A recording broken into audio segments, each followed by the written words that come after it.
Palestine Wildcat football is on the air. KYYK 98.3 FM, etexradio.live, network1sports.com, and Palestine ISD are proud to present another season under the Friday Night Lights, brought to you in part by Cowboy Headquarters, Kevin and Janine Lilly's McDonald's, East Texas Crushed Rock, Palestine ISD, Elder Chrysler Dodge Jeep Ram of Athens, Palestine Regional Medical Center, Quality Cool Air, Chef's Barbecue and Catering, Dogwood Insurance Agency, and Service Master by Brown Construction. Tonight's game is available to be viewed on YouTube and Facebook at KYYK Palestine. Let's get you out to the broadcast booth with the play-by-play voice of Palestine Wildcat Athletics. Here's Tony Watson. John Carr. Well, we are live at Wildcat Stadium in Palestine, and it's senior night as the Maybank Panthers have come to town to take on the Palestine Wildcats. You're listening to the Cowboy Headquarters pregame show on the ETEX Radio Network. My name is Tony Watson, senior pastor of First Baptist Church of Palestine and the radio voice of the Palestine Wildcats. Missing from our broadcast tonight is my broadcast partner, Chris Ruwalt. Chris is pinch hitting for another broadcast on the ETEX Radio Network and covering the Malakoff Tigers tonight in Mount Vernon, Texas. The Palestine Wildcats are 0-8 on the season and are coming off a tough loss to Kilgore. Tonight, the Wildcats are looking for win number 1 of the season against the same team that they defeated for their lone win last year, the Maybank Panthers. We'll take our first break and then move into our Kevin and Janine Lilly's McDonald's Coaches Show with head coach and athletic director James Ray Rays, where we'll ask Coach Rays about some of his seniors and what to look for tonight. You're listening to Palestine Wildcat football on the E-Tex Radio Network, KYYK, and all of our other options to listen. You just stay tuned. At Cowboy headquarters, we've got it all under one roof. With 60,000 square feet packed with farm and ranch gear, firearms, ammo, fishing gear, western apparel, hardware, lawn and garden, and workwear. We've got everything you need whenever you need it. Swing by Cowboy headquarters, just south of the Loop on Highway 19 in Athens. Or shop online at cowboyhq.com. Cowboy headquarters, your go-to place all year round. It's time for the Coaches Show, brought to you by Kevin and Janine Lillis McDonald's. We're visiting with the head coach and athletic director of the Palestine Wildcats, Coach James Rays. Well, Coach, it's down to the final 2 games of the season, though there haven't been any wins on the scoreboard yet. I know there's been a lot of good progress since the last season and over the course of this season. Just talk in general about what are some things that you've seen as some growth and improvement in the Wildcats. You know, we played pretty good defense, you know, since last year, and I felt like we've gotten better, you know, offensively. The one of the biggest things we got better is just our attitude, you know, of course on the sidelines and during the game, and kids understanding what we're doing and what we're trying to do. Offensively and defensively, and also on the special teams. You know, there have been some bright spots, even though, like you said, we don't have any wins under our belt. But just like I told somebody yesterday, you know, it's not other than really Jasper who's kind of struggling. The other 7 games that we've played, all those teams are playoff teams, right. Just about. Right. You know, I told somebody this morning, we're gonna have a 5th place team that's probably a regional semifinal group. Yep. You know, and whether it be Henderson or Chapel Hill, both those teams, if they're not in our district, they're probably a regional semifinal group. And you know, I truly believe we got a tough district, like everybody knows, and we played 3 really, really good non-district teams. Yeah. And it's tough when you play teams like that and you don't get any wins. You know, but the morale around campus and around our kids is still really good. Well, that's good to hear. Well, I said last week I wanted to spend a little time on these last few interviews talking about some of these seniors. So I'm going to run 3 names past you and let you talk just a second about them. Yeah. Your senior running back, Braylon Beckworth. Mm-hmm. Hey, what a great kid. He is a great leader, good in the classroom. He's going to be a great human, a great father at some point, you know, and a great husband. But he is an outstanding kid. He will get a chance at the next level somewhere. He's a very good football player. Where, we don't know yet. But, you know, he will be a huge asset for somebody moving forward. Receiver, defensive back, return man, a little bit of everything, Don Brooks. Yes, well, another great kid. You know, the great thing about this senior class is they're all really, really talented in the classroom. And so that makes to where they're good kids and do a great job, you know, on and off the field. He's another kid that's going to do well after. You know, he's going to have a chance to play college football where we don't know yet. But again, he is an unbelievable kid. He's here every day, got a great attitude, and can play on both sides of the football. Speaking of playing at the next level, cornerback, receiver, Texas Tech commit Savorian Martin. Yes, sir. He's done a great job for us as well. You know, he'll do great things at Texas Tech. Again, good, does well in the classroom, and does well on the football field as everybody sees. You know, he's going to have a great career at Texas Tech. You know, and we wish him the best as well. Just a little tidbit there. You talked about all 3 of these guys that we mentioned are going to have a chance at the next level, and that's not the only ones. I mean, even though the wins haven't showed up on the scoreboard, these are talented guys that other people recognize as someone that can help a program. And it's not just about what's on the field, as you mentioned. They're in the classroom. They're just good folks, you know, and so that really makes a difference. And so that's a tribute to you and your coaching staff. And I just want to make sure that we emphasize that. Well, tonight it's the Maybank Panthers, and they're coming to town, and it's senior night. I know people have looked at the schedule and remember that this was the win from last year, but that does not make this a gimme by any means. So what does Maybank present as far as a challenge, and what will it take to defeat them tonight? For one, they got 2 wins under their belt, so that helps. They know how to win a football game, and so we're still gonna have to go out there and play well to win. Coach Copeland is a good friend of mine. We coached together in McKinney years ago underneath my father, and he and I do a lot of the similar things offensively. So it's going to be fun playing against him and his group. This is his first year there. But I feel like if we'll just go play the way we're capable of, really and truly, we've played well at times all year. If we'll just go do that and play well in a full football game, I mean, we should beat them. Well, Coach, we're pulling for the Wildcats all the way tonight. We've been visiting with James Reyes, head football coach and athletic director of the Palestine Wildcats. We'll be back with the coin toss and tonight's kickoff right after this. I got my first job at McDonald's when I was 16 years old. Today, my wife, Janine, and I own 22 McDonald's restaurants. Hi, I'm Kevin Lilly, and as an owner-operator of one of the most iconic brands on the planet, I'm inviting you to apply to join our team. Get more information at lillymcd.com. That is LILLYMCD.com. Or you can stop by any of our restaurants and pick up an application today. Good folks gather around great food. In Palestine, people have been gathering at that place for nearly 40 years. That place is Shep's Barbecue. The best ribs, beef, chicken, and sides like okra and turnip greens in East Texas. Plus, daily specials like pork chops that Shep's has been knocking out of the park since before some of you was born. Real East Texas barbecue right in your backyard. The trail of deliciousness and rolling smoke will lead you right to 1103 East Palestine Avenue. Shep's Barbecue. Country's greatest hits all over East Texas. Kick 98.3. Well, as we turn our attention to the Palestine ISD-sponsored portion of our pregame show, we want to remind you of the avenues to listen to and now view these broadcasts. Of course, we are still available on 98.3 FM, KYYK locally, as well as etexradio.live worldwide.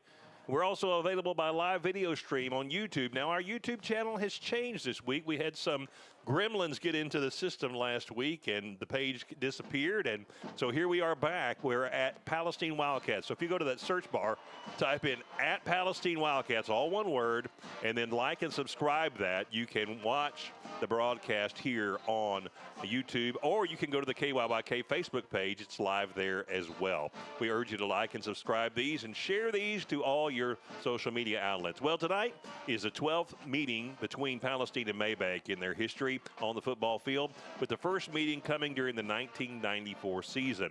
The Wildcats are 9-2 in the previous 11 meetings and have won 6 out of the last 7, getting their lone victory of the 2024 season against the Panthers by a score of 21-10. Now, tonight, we want to mention 3 particular Wildcat players as players to watch. You heard Coach Reyes talk about each of these in the coaches show a few minutes ago. The first is senior running back Braylon Beckworth. Braylon is the leading rusher for the Wildcats this season with 113 carries for 435 yards and 4 touchdowns. He's also the leading scorer for the Wildcats, other than kicker Colt James. The second player to watch tonight is receiver, defensive back, and also return man Don Brooks. Brooks is a talented receiver, one of the leaders in tackles on the Wildcats, and has definitely shown in the return game. Our final player to watch for tonight is senior receiver, cornerback Savorian Martin, the Texas Tech commit. Boss has 7 catches on the season and has proven his reputation as a good pass defender once again. All 3 of these men will need to have good games in order for the Wildcats to be victorious tonight. As they demonstrate the ability to run the ball and be effective in the short passing game, they're going to have to do that. And so the Wildcats are going to have to run the ball as well as stop the run in order to be effective tonight. It all starts up front. Maybank is 2-6 on the season, 0-4 in district, with wins over Kemp and Bullard. And defensively, they have surrendered an average of 44 points per game, but they've also scored 33 points a game as well. So if the Wildcats can hit that mark tonight of getting that 44 points, I believe victory should be well within their grasp. There are several other games on the ETEX network. We'll run down that for you here in just a moment. We'll take our final break of the pregame as you're listening to Palestine Wildcat football here on the ETEX Radio Network and KYYK. When choosing your insurance company, you want an agency that is reliable, excellent, informative, and courteous. According to a 4.9 standing on Google reviews, that's exactly what you get when you choose Dogwood Insurance Company. Auto, home, boat, motorcycle, ATV, RV, commercial, and even SR22s. For 14 years, Dora and her staff have been covering you locally. Dogwood Insurance, located in downtown Palestine. Se habla español. Can't make it to the big game? No big deal. The E-Tex Radio Group has you covered. Catch all the live action from your hometown team right here with your hometown broadcasters on your hometown station. Not via radio? Or maybe you're out of our coverage area? That's no big deal either. We partnered with Network1Sports.com to bring you all the action on any internet connection device, on air or online. Find your favorite team on E-Tex Radio Group Network. The greatest country hits of all time. Kick 98.3. Of silence. Well, the teams have come out to the field and getting ready for the Star Spangled Banner here in just a few moments, as well as the coin toss. And we're going to take a look at some of the other games from around the E-Tech Sports Network and then around the area that we're going to be keeping an eye on tonight. In the E-Tech Sports Network group, we'll be looking at Athens at center. That'll be on KLVQ. Westwood versus Fairfield. That is going to be a big one. That is a district championship on the line. It's going to be on KNET. Henderson at Chapel Hill. That one has playoff implications. Basically, whoever wins that game is pretty well guaranteed going to the playoffs, and whoever loses is going to be on the outside looking in, fighting for that fourth playoff berth in the District 17. And the Malakoff at Mount Vernon. That's the game that Chris Ruwald is covering tonight. And then other games in the area we're going to be keeping an eye on. Last night's game was Grapeland at Tenaha. But we're going to be looking at tonight's games. Oakwood at Bynum, Van at Paris North Lamar, Huntington at Tig, Coppers Cove at Temple. Now, that one is for my wife. She's actually at that game tonight. That's her alma mater. Kearns at Cayuga, Frankston at Crossroads, Diboll at Crockett, Jewett Leon at Corrigan Camden, Buffalo at West Rusk. Tonight. This is senior night, and so before the game, they recognize all the senior athletic trainers, football players, kick cats, cheerleaders, band members, and all that. It was a really sweet time getting to watch those parents and others escort those students out there on the field for the last time here on Palestine at Palestine Wildcats Stadium. And it's got to be an emotional time for all of them. And one of those tonight was Coach James Rays, whose daughter, Allie, is a senior cheerleader. And so I'm sure there were a little bit of tears from the Rays family tonight, but now all that's put aside for a moment and get ready for this football game as we're getting ready set to go here in just a few moments. So we're going to have the coin toss coming up here as the Wildcats are having a huddle down in the end zone, taking a little extra time there, probably getting their heads together a little more and try to get down deep and get ready to take on this team in the Maybank Panthers. And lots going on around the area. Of course, last night the Palestine Lady Cats volleyball team was in the bi-district round of the playoffs, and they fell short in 4 sets. Boy, they gave Lumberton everything that they could and took the 4th set to extras, and so they really did a great job. So a great season for the Palestine Lady Cats. That is 9 years in a row that the Palestine Lady Cats volleyball team has gone to the playoffs, and so hope that they can continue to build on that even into next year. Coach Stephanie Diller doing an outstanding job. Not only leading the volleyball team, but she's also the assistant athletic director for the entire program. So got some great folks leading this program. Captain's coming out to midfield for the coin toss is going to be for the Wildcats, Braylon Beckworth, number 1, number 2, Savorian Martin, number 3, Don Brooks, number 50, Caden Timmons, and number 21, Kason Applewhite. 5 of these leading seniors that have led the way for these Wildcats this year. And 4 of the Maybank Panthers are out there as well and shaking hands and getting ready for the coin toss. And then we're just moments away from the kickoff here on this last home game of the year, as next week we'll be in Longview at Pine Tree High School. Hope that you will make the journey there, but if you cannot make it, we will definitely be here on the air for you. And remind you, if you have been looking for us on the YouTube channel and you cannot find it, we are on a new YouTube channel. That's going to be at Palestine Wildcats, all one word. And I hope that you will lock that in, like and subscribe that, and share it and so that we can keep that going here.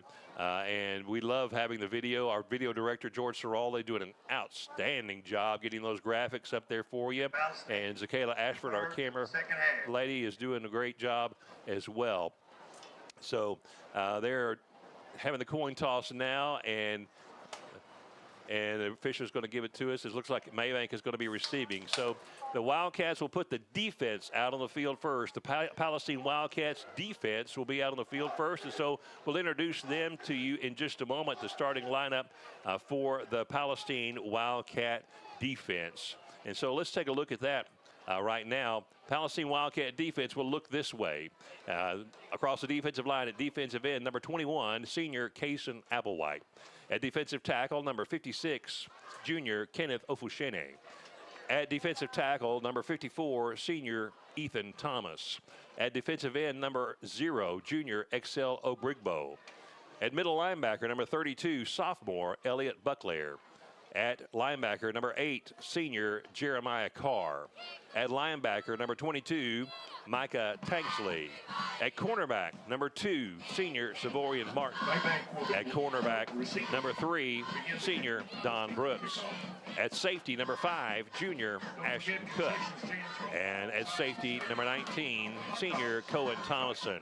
So they'll put the defense out on the field first after the kick from Colt James, which is about to happen now. The Wildcats will be going from left to right on your radio dial. And of course, if you're watching that on YouTube or Facebook, you already know that. They're wearing the familiar home maroon jerseys with the white pants, the white helmets, with the Wildcat on the side. Maybank, they wear the Kelly green and white, and they're in the all white, pretty well uniforms tonight with the Kelly green numbers and the white helmets. So there'll be a lot of white on that field tonight. Colt James teeing it up from the 40-yard line, and we are just about underway, and the kick is off. It's a low-line drive kick, going to drive it all the way back into the end zone, and so that'll be a touchback. So the Maybank Panthers will start 1st and 10 from their own 25-yard line, and that is where we will start. So the Wildcats would like to put a good defensive stand here on the field to start this game and try to get some advantage. Of course, we've seen that happen several times. The Wildcats have scored first, but have not been able to hold on to the lead, and so hopefully they can score first and hold on to the lead. Now, after the change of possession, we'll give you the Wildcat offensive starting lineup. Now, looking for the Maybank Panthers, they have had a little bit of injuries on the offensive side, but they are led tonight by quarterback senior Jackson Copeland, senior son of coach Sean Copeland. Handoff is to the back coming up the middle. He's going to get a nice gain across the 31-yard line. That is number 20, Jaden Thompson on the carry. Give him about 6. It'll be 2nd down and 4 to go for the Maybank Panthers. Just underway here at Wildcat Stadium in Palestine. Final home game of the year. It's been senior night. Single back in the backfield, 2 receivers to the right, single receiver to the left. The handoff is once again to the running back. He's breaking off the right side, but he's going to get hit in the backfield. Not going to get any positive yardage. We'll see if they mark him with a loss. It may have been a loss of a yard or so, and I think it is. Nice job, Kason Applewhite coming in from the defensive end position and making the stop. Excel Brigbo in on that as well. 3rd down and 5 to go. 2 receivers to the left, single receiver to the right, single back in the backfield, wing back on the right side as well. Quarterback Copeland looking to the sidelines for the sign, and they'll switch the running back and the wing back to the other side. Copeland making the move to the left. He's going to keep it around the left side. He's not going to get enough for the first down as he's brought down by number 24, Jamarcus Brumley. And so Maybank will be forced to punt more than likely here with a 4th down and 5 situation. That's exactly what's going to happen. Short of the first down, punting unit will check in. 3 downs and out. So the Wildcats do their job. And as soon as we have this return, we will give you the starting lineup for the offense in just a moment after this play. So we'll give you the starting lineup for the offense. Savorian Martin is taking he's back deep to receive the punt, rather. And so we'll see if Boss can make something happen here on senior night. Snap is good. Kick is a spiraling punt, going to be bouncing at about the 30. Boss is going to let it go. He thought about picking it up, but he's wisely letting it bounce to about the 15-yard line. So a good bounce there for the Maybank Panther punt. And so now we'll put the offense on the field. So let's give you the starting lineup for the Wildcats on the offensive side. Of course, at quarterback, it'll be the sophomore, number 9, London Brown. At running back, number 1, senior Braylon Beckworth. At the Z receiver, number 2, senior Savorian Martin. At the A receiver, number 11, sophomore DeAndre Turner. At the X receiver, number 4, sophomore Colt Metters. At the Y receiver, number 6, junior CJ Jones. Across the offensive line at left tackle, number 55, senior Braylon Johnson. Number 76 at left guard, Dylan Hudson, the junior. At center, number 51, Caleb Giron. At right guard, number 77, junior Akwazi Donso. And at right tackle, number 50, senior Caden Timmons. Braylon Beckworth with a carry on the first play from scrimmage. And he's going to get a gain of about 4 on the first down play. It'll be second down and 6 to go for the Wildcats. Well, we'll call it 3. Second down and 7 to go as the Wildcats take it from their own 15. And have advanced it to the 18-yard line. 3 receivers to the left, single receiver to the right, single back in the backfield. Brown is going to keep it around the right side. 20, 25, 30. He's got the first down for the Wildcats. Nice fake to Braylon Beckworth coming up the middle, and it was a run all the way as Brown took it around the right side and got the first down. Captors for a first down. 9:18 to go here in the first quarter, just underway. First and 10, Wildcats force Maybank to punt. 3 downs and out on their first possession. Brown takes a snap, looking over the middle, got a man open. It's Savorian Martin. Can he make the connection? And just by happenstance, the defensive back was trying to close the gap, and he had his back to it, and it bounced off the top of his head. That's Gavin Foote, who is their leading defender. Martin had a step on him, but the pass was just a little bit short. London Brown has a pretty good arm on that left wing, but just about a yard short there. Second down and 10 to go for the Wildcats, but it's good to see them taking those shots downfield. 2 receivers to the left, 2 receivers to the right, single back in the backfield. London Brown at the quarterback. He's going to take it around the left side this time. 35, 40, he's got a first down, 45, 50. He is loose, he's got one man to beat, and he's going to take him down inside the 30-yard line. London Brown gets it into Maybank Panther territory at the 30-yard line. Nice job on the run by London Brown.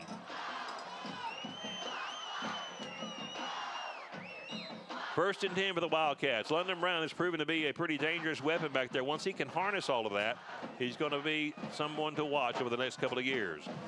This time, handoff to Beckworth up the middle. And he's got some hard yardage across the 25 to about the 23-yard line. Going to be a gain of 7.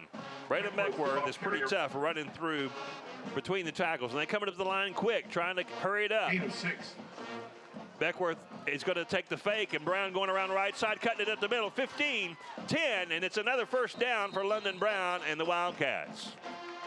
Brown carries it into the red zone. So this offensive drive has been featuring the running game, and London Brown has 3 big runs in it, all for first downs. First and goal for the Wildcats right at the 10-yard line. 3 receivers wide to the right, single receiver wide to the left. Single back in the backfield is Braylon Beckworth. Out to the right, it's C.J. Jones, DeAndre Turner, as well as Savorian Martin. Brown takes a direct snap, going off right tackle, and he's going to get up to about the 7-yard line. Gain of 3 on the first down play. You'll take that just about every time. London Brown again on the carry. Now checking into the game is the tight end Quinn Marshall. C.J. Jones will check out. Don Brooks split out wide to the left-hand side. So it looks like it'll be 2 receivers to the right, single receiver to the left. Marshall will be lined up at the wing back on the left side, kind of the tight end. Beckworth in the backfield beside London Brown. 8:03 to go in the first quarter. Brown takes a snap, looking to throw, roll to the right side, going to get chased out of the pocket. Let's see if he can get out of it. I don't think he can, and he's going to go back to about the 11, going to lose about 4 yards on that. He was rolling to the right-hand side. Nobody was open downfield. And then he was in a lot of traffic and wisely just went down with it. So it'll be 3rd down and goal for the Wildcats at about the 11. So they're back a yard from the original line of scrimmage. So Colt James will be ready to kick it if the Wildcats cannot get some good yardage here on 3rd down. 3rd and goal from the 11. 2 receivers to either side. Single back in the backfield. Brown checks the sidelines for the signal. Change of play. Brown looking to the right side. Going to try to throw it up. And it's just behind the receiver. Could not quite make the connection. Savorian Martin, it was just behind him. And so they'll have to go for the field goal. He was open and just missed by just inches. Just behind Martin, just a little bit. Maybe should have come up with that. So they'll put Colt James in the game to attempt the field goal. He'll be spotting it from the 18-yard line. So a 28-yard field goal attempt for Colt James out of the hole from Noah Hutchison. And the snap from Caleb Gueron. Snap is good, hold is good, kick is up, and of course, it is good. And Colt James continues to be perfect on the season. So it'll be a 28-yard field goal from Colt James, and the Wildcats are on the board, 3-0. Wildcats are on the board, leading 3-0. So with 7:11 to go here in the first quarter, Wildcats draw first blood, and good to see that. And let's see if they can do the same thing on the defensive side as they did on the first drive. Colt James will be kicking it off again from left to right. Coming up at halftime, we'll have an interview for you with Chris Kaiser, Assistant Superintendent for Curriculum and Instruction for Palestine ISD. Larissa Lovelace sat down with him, talking about some of the CTE programs and different things that the Wildcats have going on in the Wildcat Nation. Of course, this is election week as well. So Bond 2025 is on the ballot. Early voting has been completed. Colt James with a high end-over-end kickoff, going to go down inside the 5 and then bounce into the, just short of the end zone. The receiver will have to pick it up. He thought it was going to bounce into the end zone, but it did not. The Wildcats have a chance to stop. They get him to knock it out. Let's see if the Wildcats can recover it in the end zone. And there's a flag that went flying. I suspect that's going to be a hold or something of that nature. Not sure exactly who ended up with the ball, but nobody's making any kind of signal like a touchback or a touchdown. So we'll see what the man in the white hat says. Wildcats are saying this should be a touchdown. Coach Reyes is also wanting to get involved in it as well. Let's see if he has some option here with the penalty flag. He does. It's going to be a touchdown for the Wildcats. Touchdown, ladies and gentlemen. Holding is called on Maybank on the return. The decline and the fumble gets the ball in the end zone. The Wildcats recovered, and they have scored.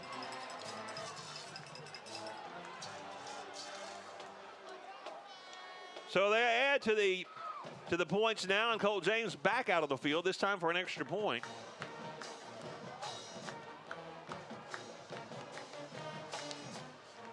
Let's see if James can continue his perfection on the year.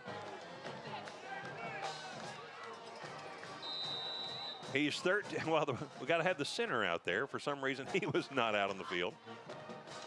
I haven't seen that before. But Caleb Gueron ready to go now.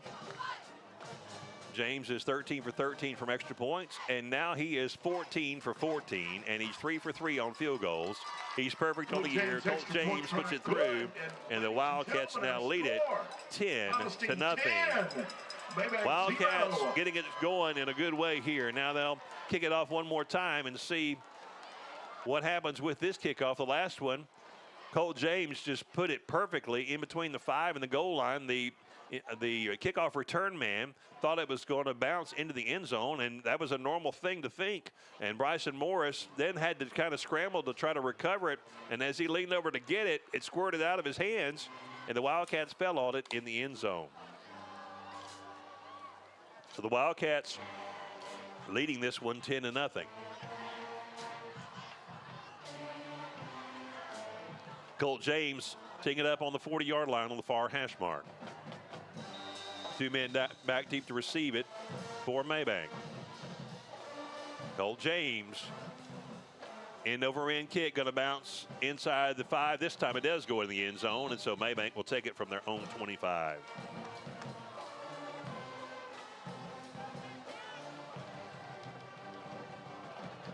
So the Wildcats lead this one 10-0 with 7:01 to go here in the first quarter.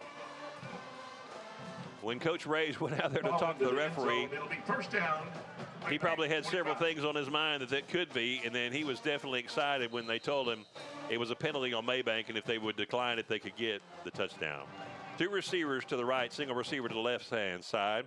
Copeland is going to fake the handoff, and he's going to keep it up the middle, but he's going to get bottled up quickly. Ethan Thomas, Case and Applewhite, several players in on that. Ronnie Williams, Copeland, Cohen Thomason. The carry.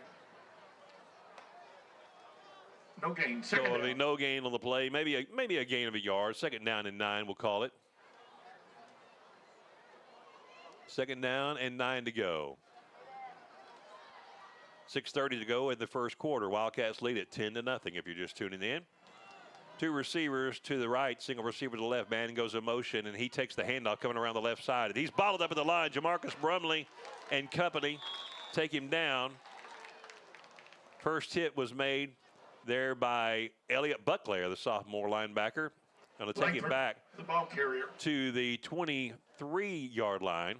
3rd down, 10. It's going to be about now they're going to remark it. Now it's going to be back at the 26. So it'll be 3rd down and 9. 5:55 to go in the first quarter. Again, at halftime, we'll have a great interview coming for you with Chris Kaiser, Palestine ISD Assistant Superintendent, as well as some of the other halftime activities we'll share with you. Copeland with a play-action fake, rolled it down to the right side. Applewhite's chasing him. Obrigbo's chasing him. Obrigbo is going to force him to just throw it away. He could feel those footsteps coming, and just before he stepped out of bounds, he wisely fired it away. Once you get out of that tackle box, then you can throw it away without having to be right at an intended receiver like you do when it's between the hash marks. So it's 4th down and 10. And so the Wildcats getting ready for a punt return. Savorian Martin back deep to receive. And it's going to be the punter, number 45, Ray Brager. He's setting up at about his 13-yard line on the left hash. Ashton Cook, the up man, at about the 45. End over end punt. They call for the fair catch. No, Ashton Cook called for the fair catch. Savorian did not, and Savorian caught the ball. That was the wrong move for Ashton to do because Savorian had some room to run, and they're going to have some words about that when the ball gets back to the sidelines, no doubt. Ashton Cook had the heart in the right place, but in this particular case, I think Savorian had some room to run, and now he's looking at him saying, what are you doing? So the Wildcats get the ball back, this time at their own 49-yard line. 1st down and 10. Two receivers to the right, two receivers to the left. We've got to delay a game on the receiving team. That'll be a 5-yard penalty. 1st down. Delay a game called against the Wildcats, so they'll back it up to their own 43-yard line, 42-yard line. Single back in the backfield. 5:21 to go in the first quarter. Brown takes a snap. Looking over the left side. Makes a connection to Colt Metters. 40. Keep going. 35. Still legs churning to the 30. Colt is still going to the 26-yard line. Colt Metters caught that at about the 45 and then made it happen with his legs. Just kept him going. And it's a 1st down for the Wildcats. The sophomore receiver doing a great job of not only making the catch, but the run after the catch. Two receivers to the left, single receiver to the right. Marshall at the H-back position. Single back in the backfield. Brown takes a snap, loses it for a moment, picks it up, and he's going to go down in a heap. And then there is a flag coming in about where holding, or it's going to be, I think it's going to be offsides against Maybank. So that will be a good break for the Wildcats. Brown couldn't hold on to the snap and then had to just kind of grab it and then had a man on him. But it turns out now we know why. Man was able to get across the line too quick. So it'll be a 1st down and 5 to go now for the Wildcats. Ball spotted at the 21-yard line. Need to get to the 16 for the 1st down. Wildcats want to put it in the end zone here on the offensive drive. Two receivers to either side. Brown takes a snap. He fakes it, and he's going to try to keep it around the left side, but Maybank snuffed it out quickly, and they're going to take him down, and they're going to give him loss back to about the original line of scrimmage. Maybank has seen that play a few times now and was sniffing it out. So it'll be 2nd down and 10 to go for the Wildcats. 2 receivers to either side. Single back in the backfield is Beckworth. London Brown, the sophomore quarterback, takes a snap, looking to the right side, lofted it up for the end zone, and it was in between Ashton Cook and Samorian Martin, or rather C.J. Jones and Samorian Martin. Falls incomplete. 2 guys basically in the same kind of area there. So it'll be 3rd down and 10 to go. Don't know if that was design or if there was a missed route somewhere. Don Brooks now checks in place of Martin. Metters and Turner out on the left side. C.J. Jones and Don Brooks on the right side. Beckworth in the backfield. 3:48 to go in the first quarter. Brown takes the snap, fakes the handoff, looking to the left side. He's got traffic in the backfield, spins out of 1 tackle, and then can't get out of the second one. So it's going to put the Wildcats in a 4th down and long situation. They're going to bring it back to the 36-yard line. Loss on the play brings it 4th down. Need to get to the 16. So about 20 to go and on 4th down. But there's really no reason to punt it away here. Certainly out of the field goal range, so might as well go for it. Try to at least get some of the yards back, and maybe you get the 1st down. 4th down and 20. 3:04 and counting down here in the first quarter. First quarter tonight brought to you by East Texas Crushed Rock. 2 receivers to either side. And I think we have a timeout call to the field. Now the Wildcats have changed their mind. And I think they're going to put it away. Palestine, our first time out of the half. Well, they've called timeout. It looked like they were changing to maybe the punt team. Now I think Coach Reyes may have changed his mind here. And they're going to talk about it here in the huddle for just a moment. 2:52 to go here in the first quarter. And that gives me an opportunity to tell you about some of our Palestine radio boosters. Box House Bar and Grill has an unmatched atmosphere with great food and drink specials, karaoke Wednesdays, live music, and the most fun you can have in Palestine. Box House Bar and Grill, 3814 West Oak Street in Palestine. Cole James will be punting it away. He's stationed at about his 50-yard line. Now they're changing plans again. Noah Hutchison is coming into the game. And they're putting the offense back out.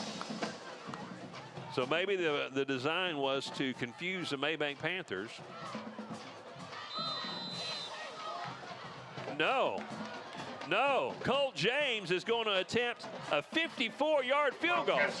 Colt James is about to attempt a 54-yard field goal. Hang on to your hats, ladies and gentlemen. Out of the hold of Noah Hutchison. Snap is good. Hold is good. Kick is up.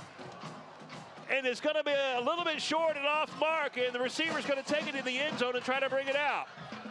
And he's going to get out to about the 27-yard line. And so Coach Ray said, hey, it's his senior night. Let's let Cole James give it a shot. And he put his foot into it, just couldn't quite get all of the distance he needed for a 54-yard field goal attempt. And as it turns out, the field position was much like a touchback would be, so not much of a risk, really. Maybank will go on offense. 1st down. So Maybank back out on the field. Ball spotted at their own 28. 2 receivers to the right, single receiver to the left-hand side. Copeland taking the snap, looking to the right side. Fakes it, now looking downfield. Good coverage to the Wildcats and knocks it away. Nice coverage there by Cohen Thomason from the safety position on the sideline. And it's incomplete. 2:34 to go in the first quarter. Now, the record will show that Colt James now has missed a field goal or missed a kick this year, but there needs to be an asterisk there. That was a 54-yard attempt. He's perfect otherwise. Two receivers to the left-hand side, single receiver to the right. Handoff going to the back, and he is hit hard in the backfield.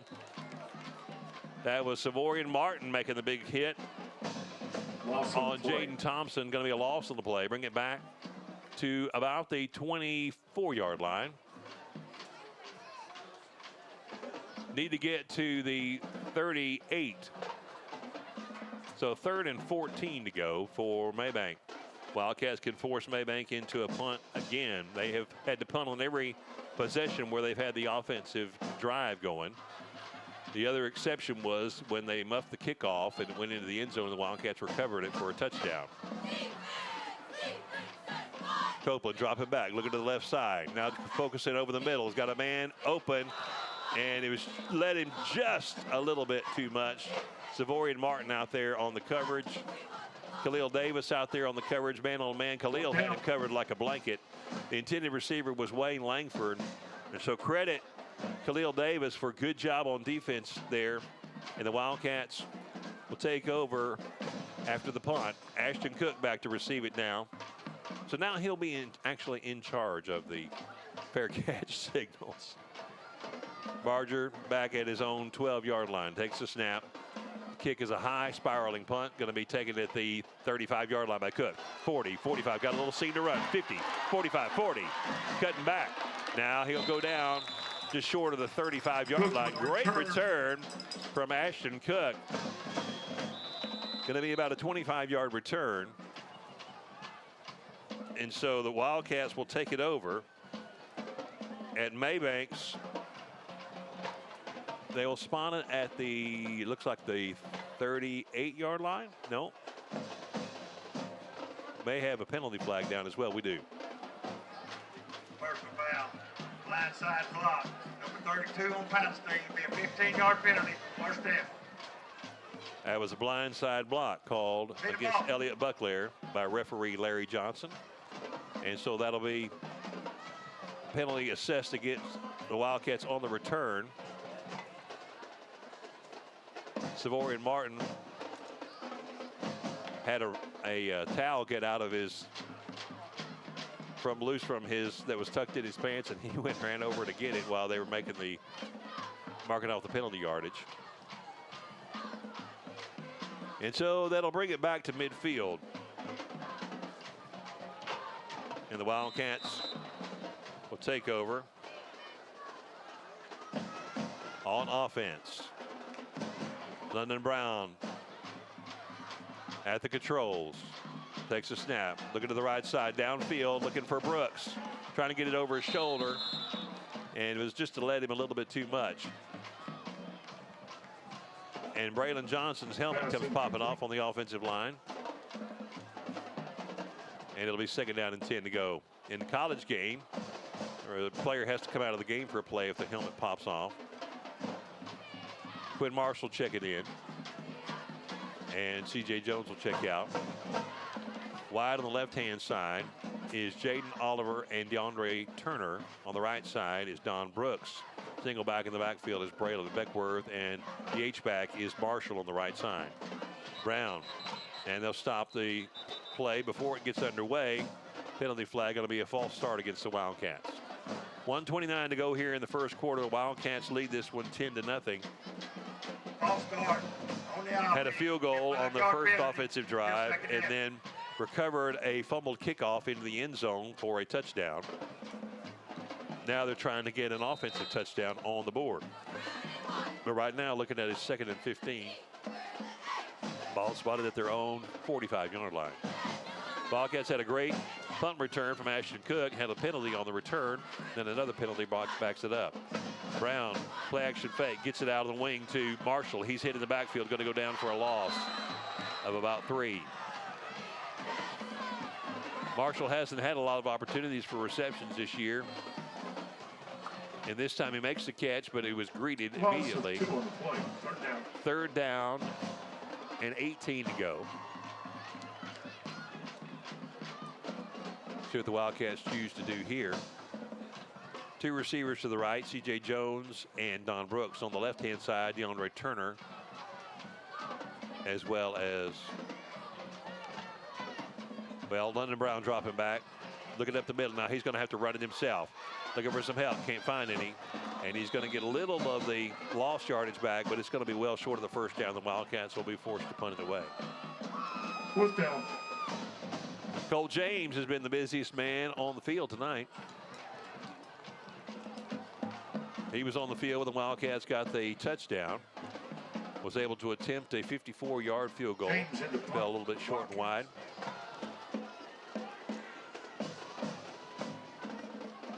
Of course, now the Maybank Panthers know what they're in for. We're watching Colt James punting. And it's going to come to the end of the first quarter. Ladies and gentlemen, now we'll bring End of the first quarter. The Wildcats lead this one 10-0. We'll be back with the second quarter in just a moment as you're listening to Palestine Wildcat football here on the E-Tex Radio Network and KYYK. Hey y'all, this is April with East Texas Crushed Rock, a local family-owned and operated aggregate supply and excavation contractor. Our location is 9 miles north of Palestine, right off of 315. At East Texas Crushed Rock, we produce our own material, we own our own equipment, and have over 30 years of experience. Open from 7 to 3:30, Monday through Friday. We would love to have your business. Please call April at 903-676-6060 and let East Texas Crushed Rock crush your problem. And now, the moment you've all been waiting for. It's the Morning Mess with Cat Powers. It's the best way to start your day in East Texas. It's live, it's local, it's global, it's loco, and nobody does it like Cat. And the way that skirt hangs.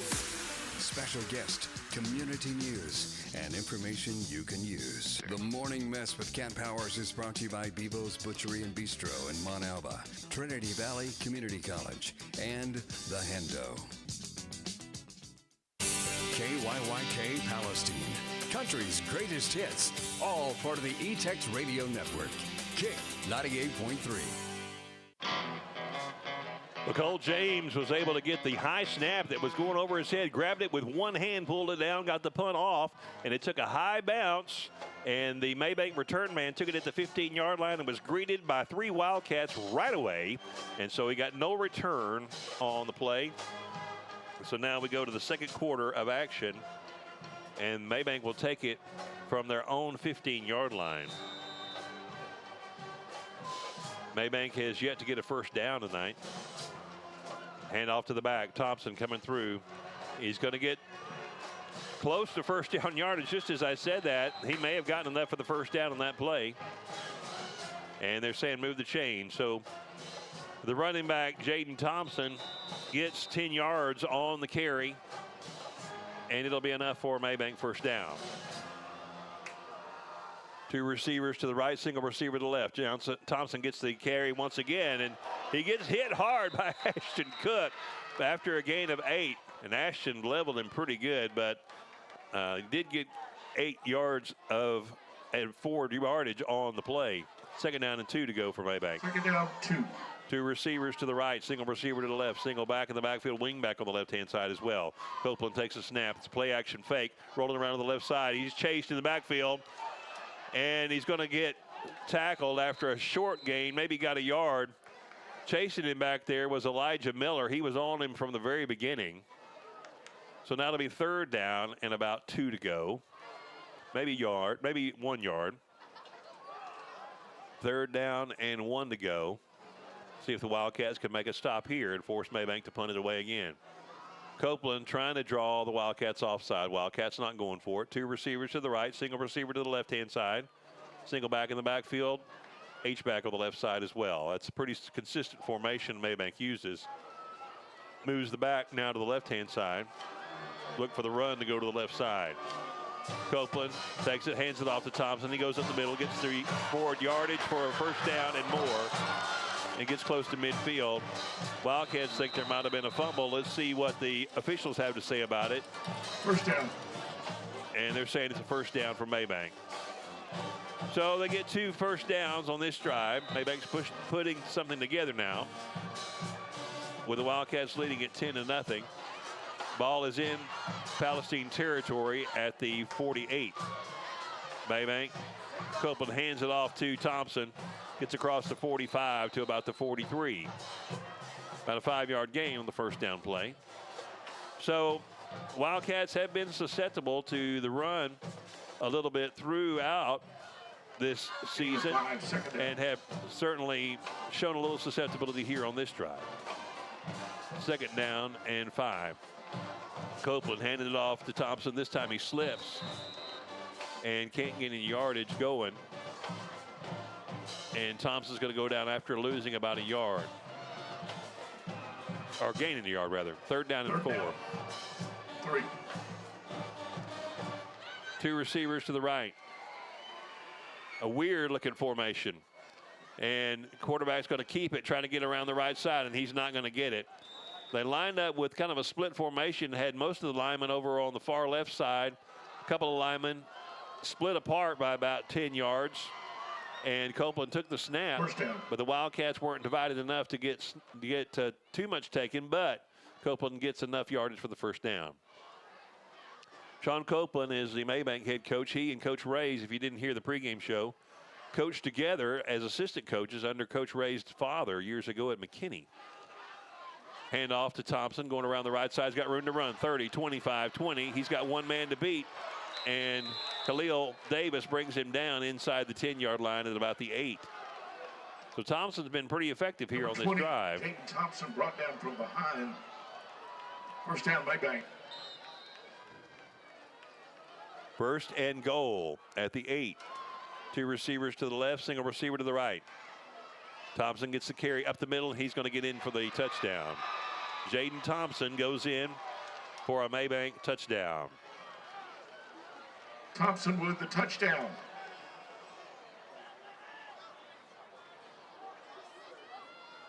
Jaden Thompson from 8 yards out puts Maybank on the board and going to close the gap significantly. Extra point attempt coming up. We've got some conversation with the officials around the 10-yard line. See what kind of penalty there might be dealing with here. See if it will affect the scoring play. Coach Ray's is asking for an explanation and getting it. And referee Larry Johnson will be giving us the call. Personal foul, face mask, number 7 on Palestine. That penalty would be enforced on the kickoff. Result of the play, touchdown. So Khalil Davis, in chasing down the runner, got his face mask as well.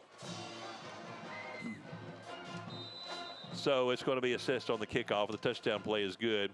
And kind of that spread formation, that split out formation, sort of almost like a swinging gate. But they're going to go for 2. It's 10-6, and Maybank trying to make it 10-8 here. Spread formation. Copeland taking it around the left side, pitches it out, and he pitches it wide, and it's going to go out of bounds, and so the point after attempt is no good. So Maybank gets the touchdown. No good. And keeps it at a 4-point lead for the Palestine Wildcats. The officials tonight come from the Tyler chapter of football officials. Referee is Larry Johnson. The umpire is Matthew Buttrick. Headline judge is Mike Tomlinson. The line judge is Anthony Favors. The back judge is Taylor Woodruff. The side judge is Justin Schaefer. And the field judge is Zamian Lewis. So the Wildcats will be receiving the kickoff here. Looks like Desarian Cummings is going to be going back to receive it. Ashton Cook going back deep as well. See if the Wildcats could get a good return here with 8:30 to go in the second quarter. Maybank now trailing 10-6. And so now they'll assess that penalty against the Wildcats, which means Maybank will be kicking it off inside Wildcat territory. Maybank was actually retreating, and the officials are saying, hey, come on, guys, it's up here now. They were backing up like the penalty was against them, but it is not. It is going to be kicked off from the 45 of the Wildcats. And so Barger will be kicking it off from there. Brager will be kicking it off from there. The senior kicker and punter. Ray Brager does a lot of stuff for Maybank. Also very active on the defensive front. It's at midfield. All the line is at the midfield stripe, and then the ball is at the 45. Braeger now going to go for the onside attempt, and it is recovered quite smoothly by Jakari McKinley. And a wise move there for Maybank. Why not take advantage of that opportunity when you got the ball down that far? And I'm sure the Wildcats were looking for that. And so they'll take it over at their own 32-yard line. Onside kick recovered by the Wildcats. First down. So in the second quarter with 8:30 to go, Wildcats will take it over from their own 32. Savorian Martin and C.J. Jones splitting out wide to the right. DeAndre Turner and Colt Metters split out wide to the left. Single back in the backfield is Braylon Beckworth. Quarterback is London Brown, the sophomore. Brown gets a screen pass out to Turner, completed to 30. Breaks one tackle. Got a little bit of room to run up to the 35, and then we've got a flag coming in late, probably going to be on the defense.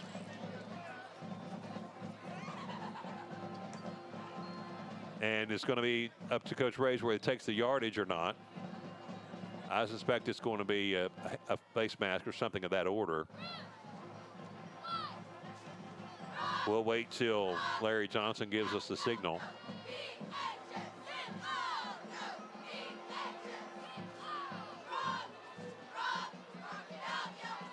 Hear those Wildcat cheerleaders getting it done tonight. Personal foul, face mask called against the Wildcats. No. He's saying no. It's against. Is it against Maybank or is it against the Wildcats? There's still some question here. The head linesman is going back and confirming with the referee. Now we'll get the official call. Face mask against Maybank. Now we got it right. And so that'll be a first down for the Wildcats. That's why they make the preliminary signal, so we get a chance to get it right.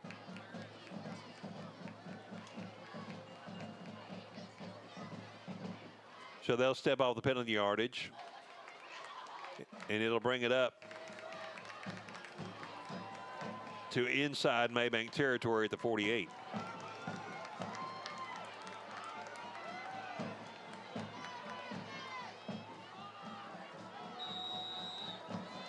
Two receivers to either side. Single the back of the backfield. Brown hands it off to Beckworth. He's met at the line by Alexander Lopez, who brings him down. Going to lose about 2 yards on the play.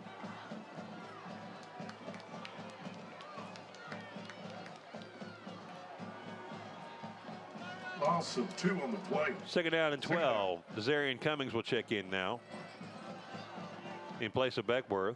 Beckworth's helmet is off. He may have gotten dinged up a little bit. His final home game as a Wildcat. Whistle stop the action. Coach Ray's not happy about the goings on, understandably so.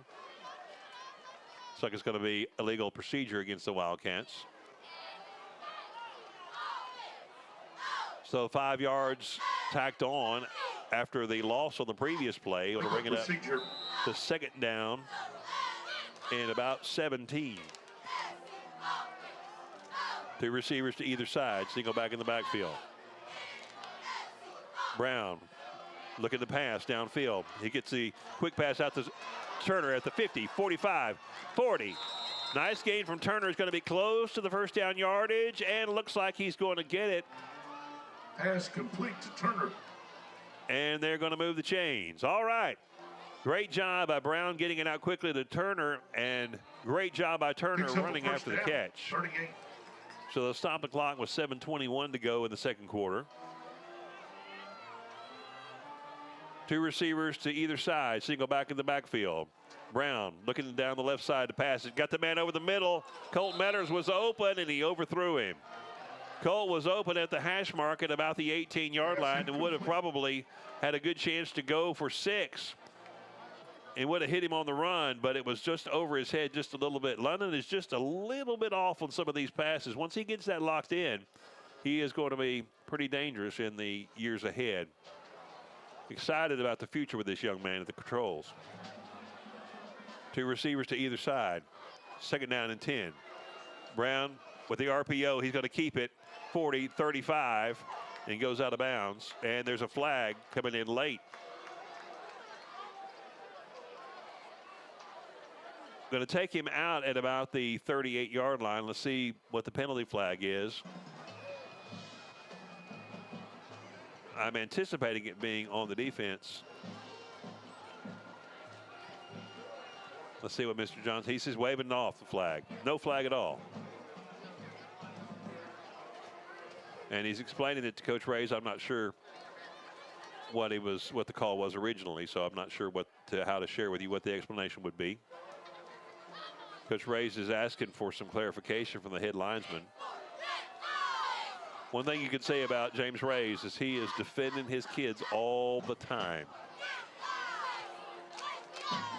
They're going to back it up to the 32-yard line.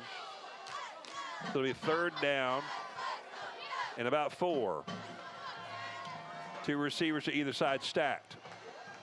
Single back in the backfield. Beckworth now going to the right hand of Brown. And then Coach Ray's wants to call a timeout just to make sure they have everything just right. We'll take a short break and we'll be back with the rest of the second quarter in just a moment as you listen to the Palestine Wildcat football on the E-Tex Radio Network. Timeout. All right. Remember, we're a team that plays together. Listen, the winning will take care of itself. We just have to get everyone involved. In interscholastic sports, we celebrate what makes every one of us unique. And in the pursuit of a common goal, everyone in the huddle, in the bleachers, and in the community comes together. This message presented by the UIL and the Texas High School Athletic Directors Association. Taking a look at some of the games from around the area from last night. Grapeland defeated Tenenhaw 53-18. Tonight it's Oakwood defeating Bynum 47-44. Fairfield is leading Westwood at halftime 28-6. Van is leading Paris North Lamar 37-0. More in a minute. Brown hands off to Beckworth coming up the middle. He's going to get back to about the line of scrimmage and not much else. Tig is leading Huntington 22-0 at half. Cayuga defeated Kearns 38-7. I believe that game actually happened last night. Frankston is leading Crossroads 32-0. Diboll and Crockett tied at 7. Jewett-Leon leading Corrigan Camden 27-0. Henderson leading Chapel Hill in the second quarter 28-14. High scoring game there with 9 minutes left to go in the second quarter. 2 receivers to the left side, single receiver to the right. Single back in the backfield. Brown looking down the left side. Gets out of some traffic. Scrambling now. He's going to have to just kind of throw it away. And he got it complete almost to Turner. It looked like he was just kind of trying to throw it away, but he saw Turner at the last second and tried to hit him. Turner went up to get it and almost made the catch. And so it'll go over to Maybank. Back to that Henderson and Chapel Hill game. That's pretty important because basically the winner of that game gets in the playoffs and the loser doesn't. There's a couple of other things that could happen, but for all intents and purposes, that's what they're playing for. West Rusk is leading Buffalo 21-3. Lindale leading Pine Tree 10-3. Lindale has really come to play this year. Maybank has the ball, and it's a fake. Rolling around the left side is Copeland trying to find some room to run. Has a little bit, and Obrigbo runs him out of bounds. Elkhart leading Winona 20-0. Athens leading Center 23-6. Texas High leading Jacksonville 35-0. Malakoff leading Mount Vernon 21-14. Brownsboro leading Bullard 3-0. And Carthage leading Rusk 35-0. Got a little conversation about a penalty flag. It's going to be offsides called against the Wildcats. So they'll back them up 5 yards. Offsides, Palestine. So good defensive play from the Wildcats is negated there by the penalty. 6:09 to go in the second quarter.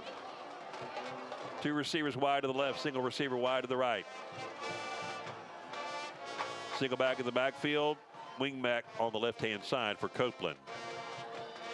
Quarterback is senior Jason Copeland. And now he'll move the wingback to the right side. 10-6, Wildcats lead it here with 6:09 to go in the second quarter. Copeland takes a snap. Play action fake, rolling around to the right side, but he is being chased, trying to make the connection, and almost intercepted by Cohen Thomason, and he would have been all alone headed to the end zone if he was able to make that connection. Hit him right in the gut on the run. Sometimes those are the hardest ones to get. So it's 2nd down and 5. Ball spotted at the Maybank's own 37-yard line.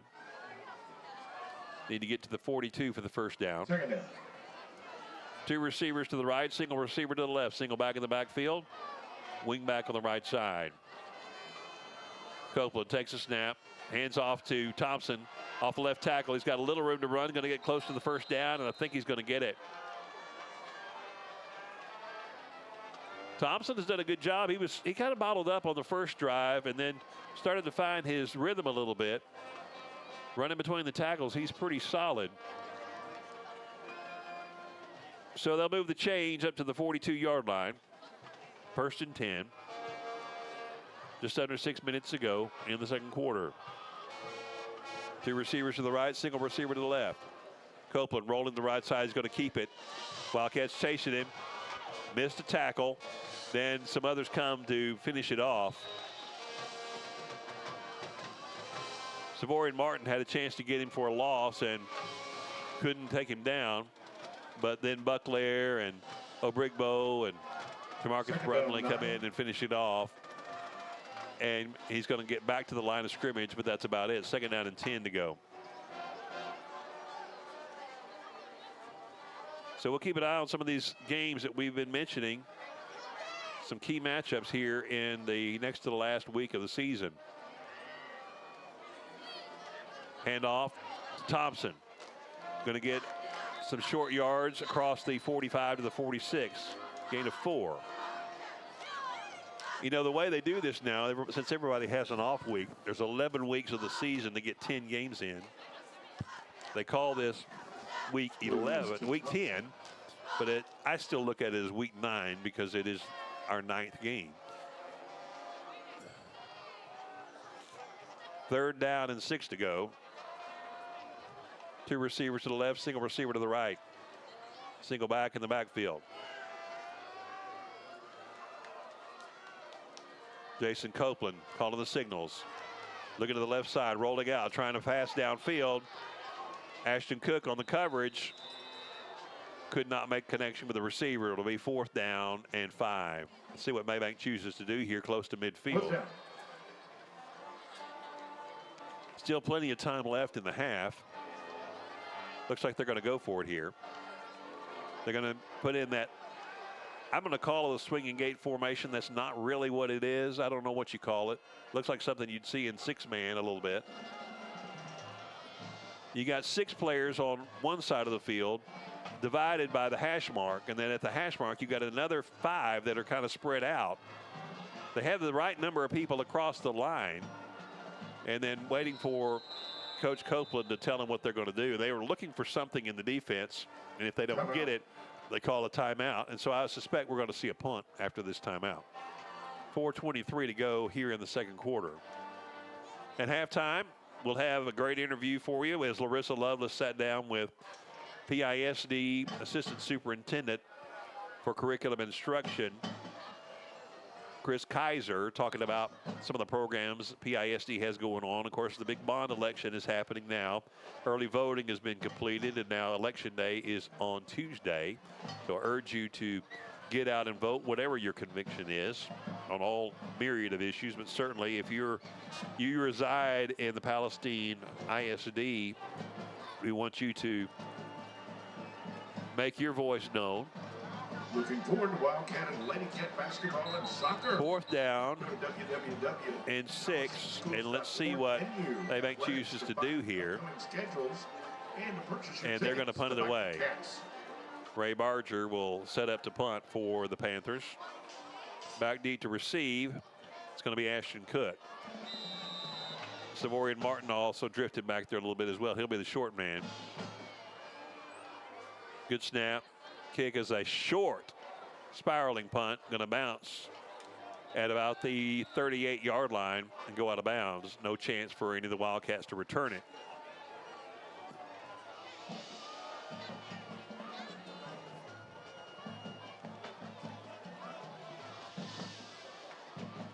So the Wildcats will take over 1st and 10 from their own 38, good field position. See if they can put another offensive touchdown drive here, or put an offensive touchdown drive here together, as the touchdown that they had was on a fumbled kickoff by Maybank that they recovered in the end zone. 3 receivers to the left, single receiver to the right, single back in the backfield. Brown fakes the handoff. He's going to run it up the middle. Got the first down and up to midfield. Gain of about 14. London Brown has been pretty effective with the running game tonight. Into Maybank territory, first down.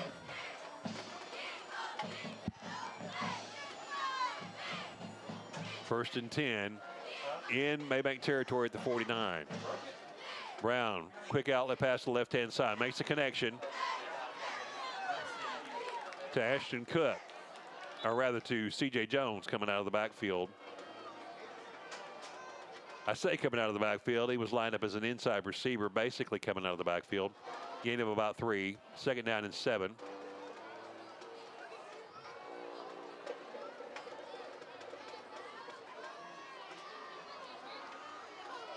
Three receivers wide to the right, single receiver wide to the left.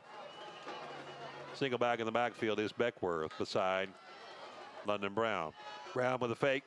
Then he's going to try to keep it and go up the middle, but Maybank able to get him behind the line of scrimmage. He's going to get up to maybe losing half a yard.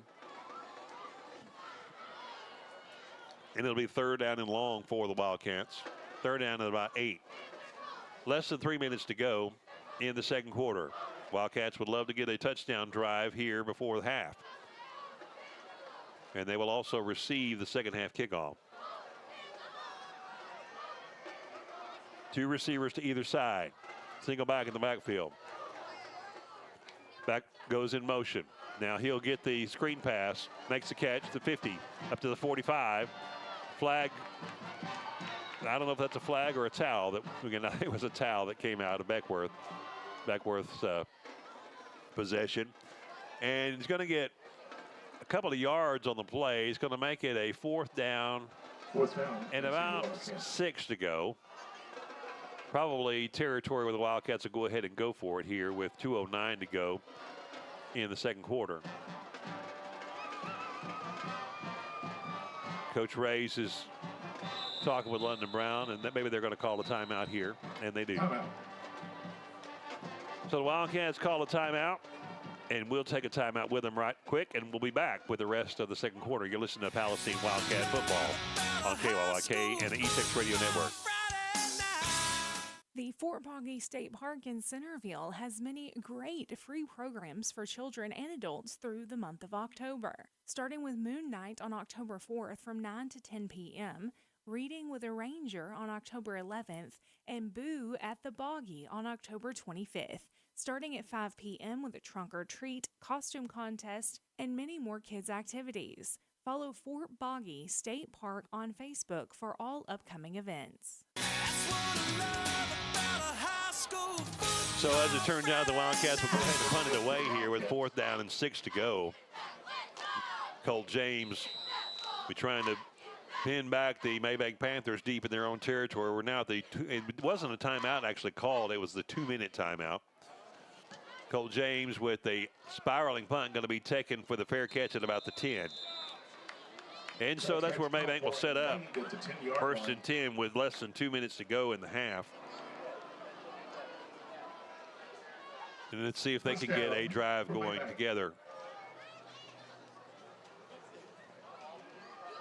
And then at halftime, we'll have that interview with Chris Kaiser, PISD Assistant Superintendent for Curriculum and Instruction, as he sits down with Larissa Lovelace who always does an outstanding job with those interviews. Hand off to Thompson. Not much room up the middle. And drags a potential tackler with him for a couple of yards. Jamarcus Brumley finally gets brought down. Keeping it on the ground.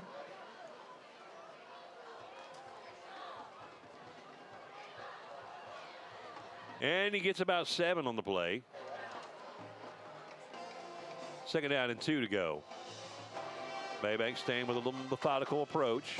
Not trying to run, to pass it at all. Thompson's bogged up in the middle now.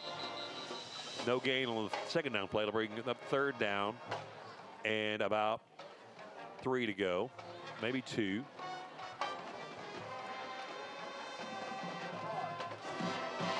.105 and counting down here. Maybank not with any urgency here. They may be just content to run the clock out and go to the locker room with a 4-point deficit.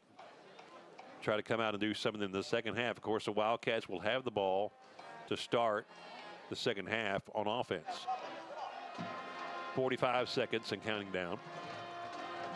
Man goes in motion. Copeland takes a snap, hands it off to Thompson once again, and he is drilled.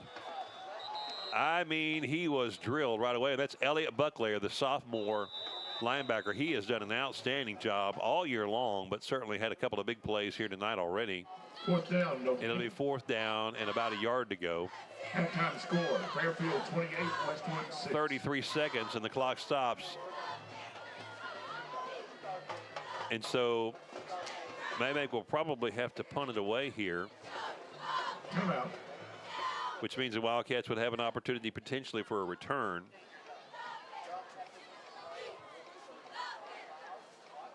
Wildcats now out of timeouts. Wisely calling one there to make Maybank have to run another play. If they make a punt, it certainly could be to the Wildcats' advantage. Savorian Martin has already headed back in anticipation of receiving a punt, as is Ashton Cook. We'll be on the air next Friday night in Pine Tree. We'll be making the journey to Longview. Hope many of you will as well. Last game of the season. We'll be on the air at 7:15 with the Coach Ray's show and all of the live play-by-play. Chris Fruwalt will be back with us next week. And then it'll be a break of broadcasting until January. We'll be back with district basketball the first week of January for the Lady Cats and the Wildcats. Savorian Martin back at his own 49-yard line. Barger with the punt. It's going to be caught at about the 47-yard line. Martin's got a chance. 45, 40, 35, 30. He could go. Savorian Martin is taking it to the house. Savorian Martin returns the punt for 51 yards for a Wildcat touchdown. Martin with the score. How about that? What a way for the boss to finish off his Wildcat home career by getting a punt return for a touchdown.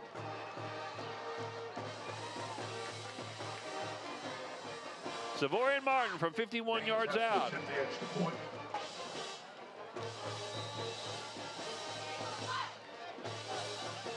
Cole James on to attempt the extra point to try to make it a 17-6 game.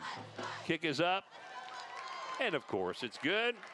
Kick is good. Palestine extends the lead to 17-6 with 18 seconds left to go in the half. So the Wildcats have 2 special teams touchdowns tonight and a field goal. Actually, all the scoring has come by special teams tonight. So big hat tip to Savorian Martin. He was looking forward to that. The last return that he wanted to get, Ashton Cook was in front of him and called for a fair catch. He got a little revenge there, I guess you could say. Or the make good. I don't know how you want to put that, but good job by Savorian Martin and good job on the Wildcat blocking. All E-Tex radio facilities are secured by J&B Security. They're your eyes and your ears while you're home and while you're away. Residential, commercial, and industrial, J&B Security, your local top-of-the-line security services for all your needs. J-B-Security.com. Cole James will kick it off for the Wildcats, this time from the left side. Let's see if the Wildcats try any razzle-dazzle here with 18 seconds left to go in the half. I anticipate that they will not. And they do not. High end over end kick, going to hit at about the 10-yard line.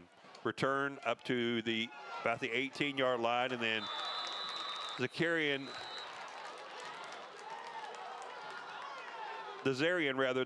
Cummings, I knew that didn't sound right. Desarian Cummings takes him down at about the 15-yard line. And so Maybank will have one more possession, which I would suspect they'll probably just run a running play here or fall on it to run the clock out and take it to the locker room with this deficit.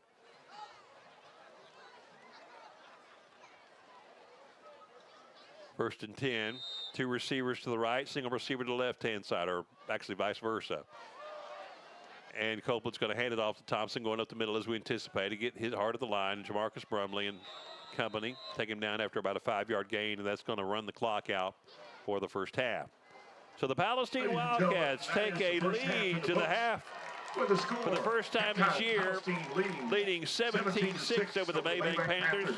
We'll be back with the interview with Chris Kaiser, the PISD Assistant Superintendent for Curriculum and Instruction, as he sits down with Larissa Lovelace talking about some things pertinent to PISD. You'll want to stay tuned for that. Then we'll be back with some of the halftime activity scores from around the area and all kinds of great things coming up for you at halftime here on the E-Tex Radio Network. You're listening to Palestine Wildcat Football. Teamwork makes the dream work and prepares students for success in all areas of life. At Palestine ISD, our team is more than just the 12 players you see on the field. Our team includes everyone, from the cheerleaders to the band, and of course our amazing fans in the stands. Together, we're winners in the Wildcat Nation. Join the Palestine ISD team and see why so many educators and parents choose our district for their future.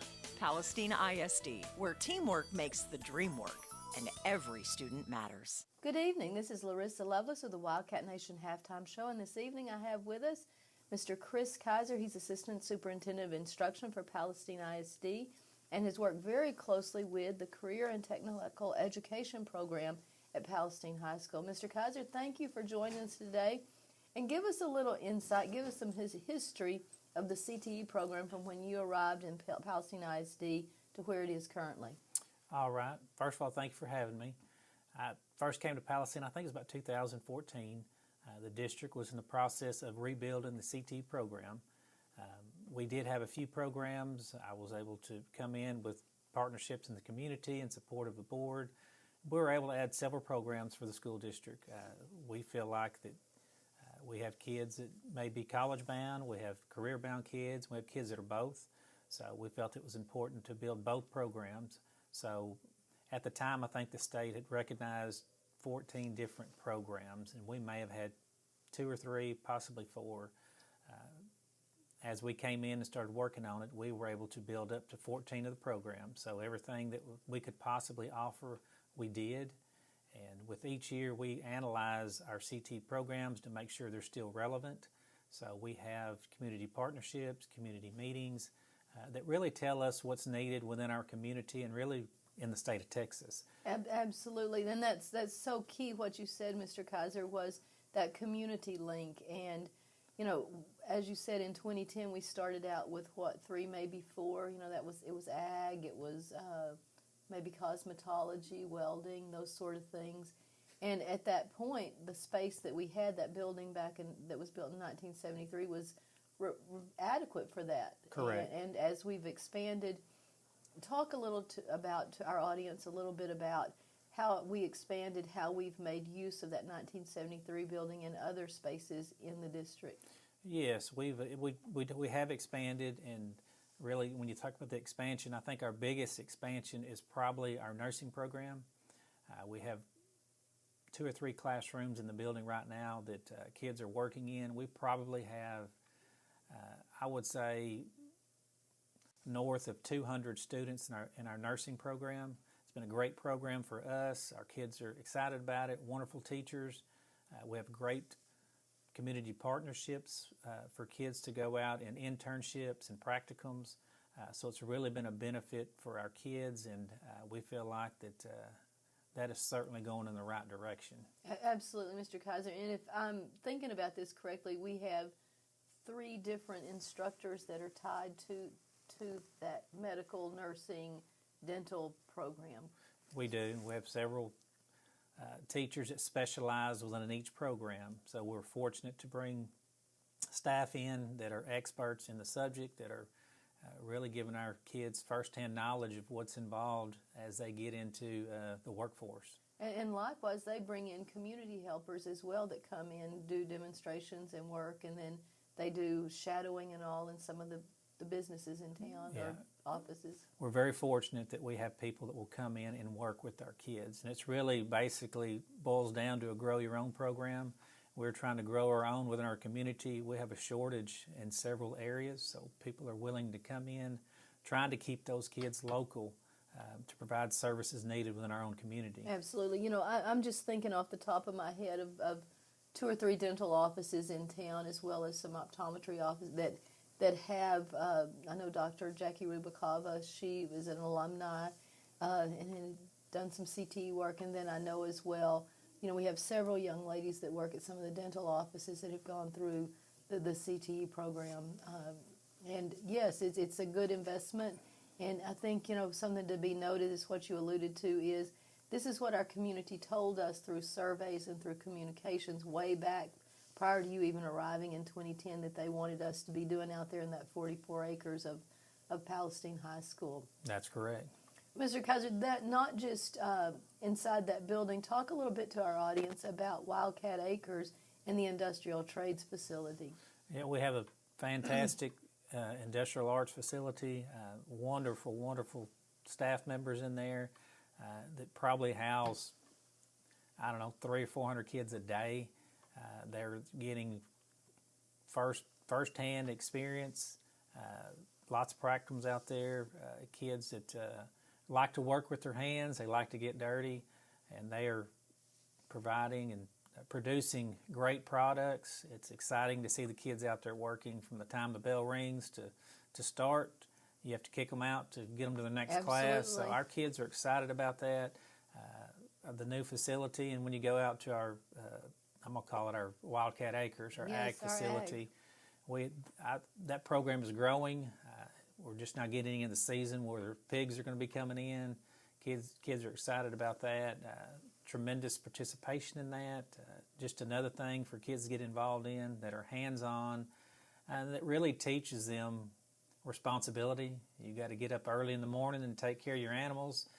You got to feed them again in the afternoon, and that goes on for months. So kids work hard and hopefully do well. Really, at our county show, we want to have good showing at that event.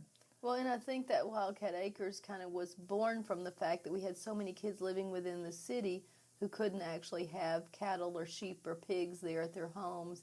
And then this facility for people who've not been there or seen it, I don't know exactly how many acres are there on the corner of Ben Milam and Ben Brook, but there's a pig barn, and then there's a livestock barn, and they have pens there, and they have a feed room, and as Mr. Kaiser was describing, wash racks and everything that anyone would need to be able to raise an ag project. I think they're working on chicken and poultry as well with Mr. Snyder, but just a first-class operation that once again is opening doors to students in Palestine ISD that without some creativity and innovation, those doors would have remained closed. And as you said, there is nothing like ag and that program to build work ethic and character within our kids.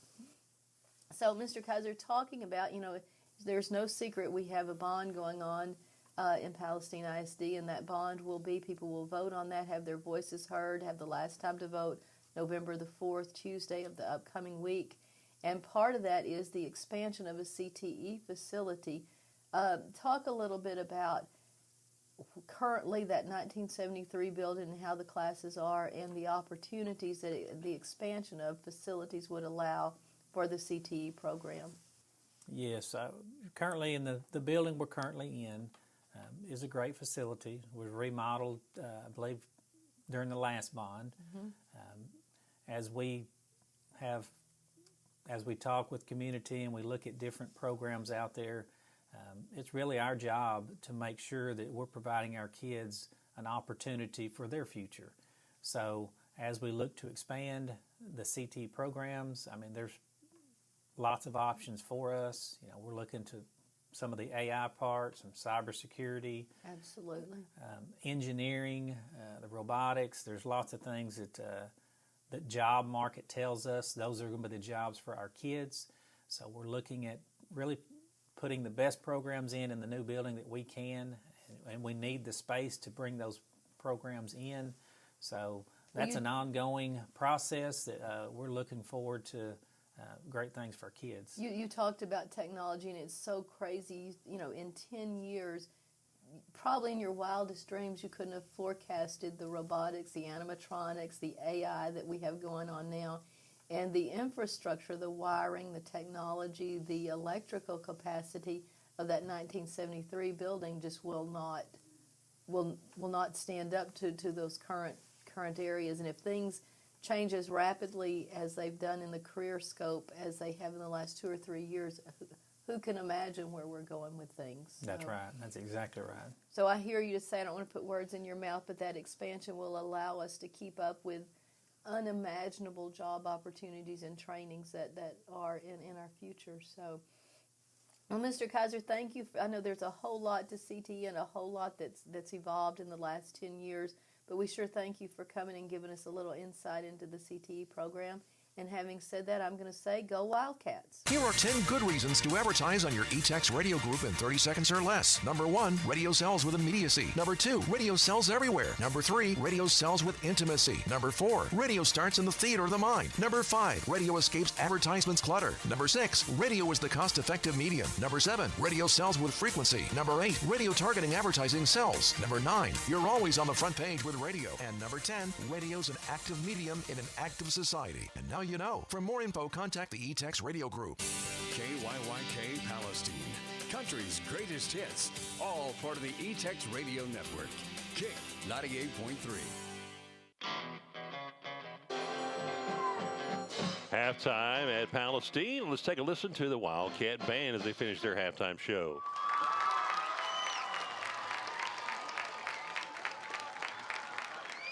The Panther Band is under the direction. Take it back. The Panther Band. We'll listen to a little bit of them.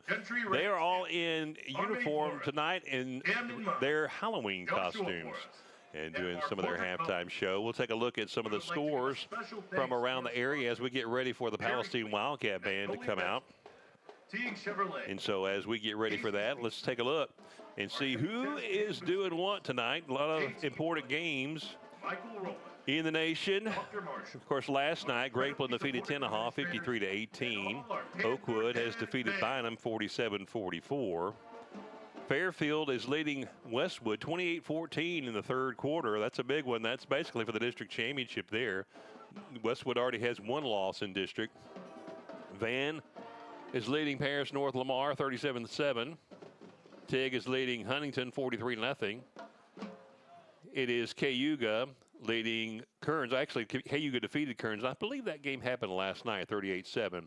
Frankston defeated Crossroads 52-0. That one's already over. Diboll and Crockett are tied at 13 at the beginning of the fourth quarter. Jewett-Leon leading Corrigan Canyon 33-7. Now, here's one we're all interested in as well. Henderson and Chapel Hill. It is tied at 28 at the half. That is anybody's ball game. And basically the winner goes to the playoffs and the loser stays home. There's a couple of other scenarios that could happen, but for all intents and purposes, that's what they're looking at tonight. West Rusk is leading Buffalo 28-9. Lindale is leading Pine Tree 17-3. And that's an important game as well, as it looks like Kilgore and Lindale are going to finish 1 and 2 in the district. Pine Tree will finish number 3. And then either Henderson or Chapel Hill. That is not exactly how we had it lined up to begin the season. And, of course, Palestine Wildcats are leading Maybank right now 17-6. Elkhart leading Winona 27-7. Athens leading Center 23-6. Texas High leading Jacksonville 49-0. Malakoff and Mount Vernon are tied at 21 at halftime. Brownsboro is leading Bullard 10-7. And Carthage is leading Rusk 56-0 at halftime. The Palestine Wildcat Band is getting lined up to do their portion of their halftime show. And we're going to take a listen to them as they get started here in just a moment. But right now, the Kit Kats are making their entrance, and so the Wildcat Band will be accompanying them. And so we will take a listen to that as well as you're here at halftime. About 11 and a half minutes left to go in the halftime before these two teams kick off for the second half. I hope that you are checking all of this out on YouTube or on Facebook. We are on a new YouTube channel tonight. Our other one got taken down, had some gremlins in there somehow. You know, sometimes that happens. And so YouTube now is at Palestine Wildcats. Go to the search bar and type in at Palestine Wildcats, one word, and you can save that, subscribe to that, share it, all that kind of good stuff. And you can let people know what's happening there. So let's take a listen to the Wildcat Band as they accompany the Kit Kats. Entertained by the Palestine High School award-winning Kit Kat drill team.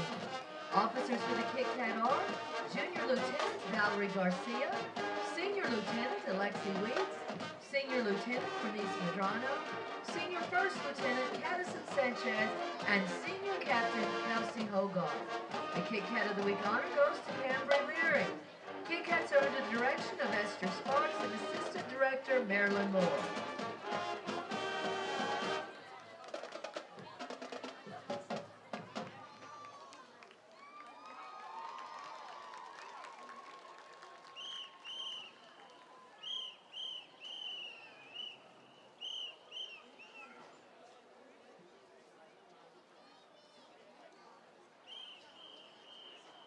Tonight, the Kit Kats will be performing a palm routine to My Sharona. We would like to say a quick thank you to our halftime sponsor, Mindy Chambers with Landmark Realty.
Palestine Wildcat Band accompanying the Kit Kats on My Sharona. Takes some of us back a few decades.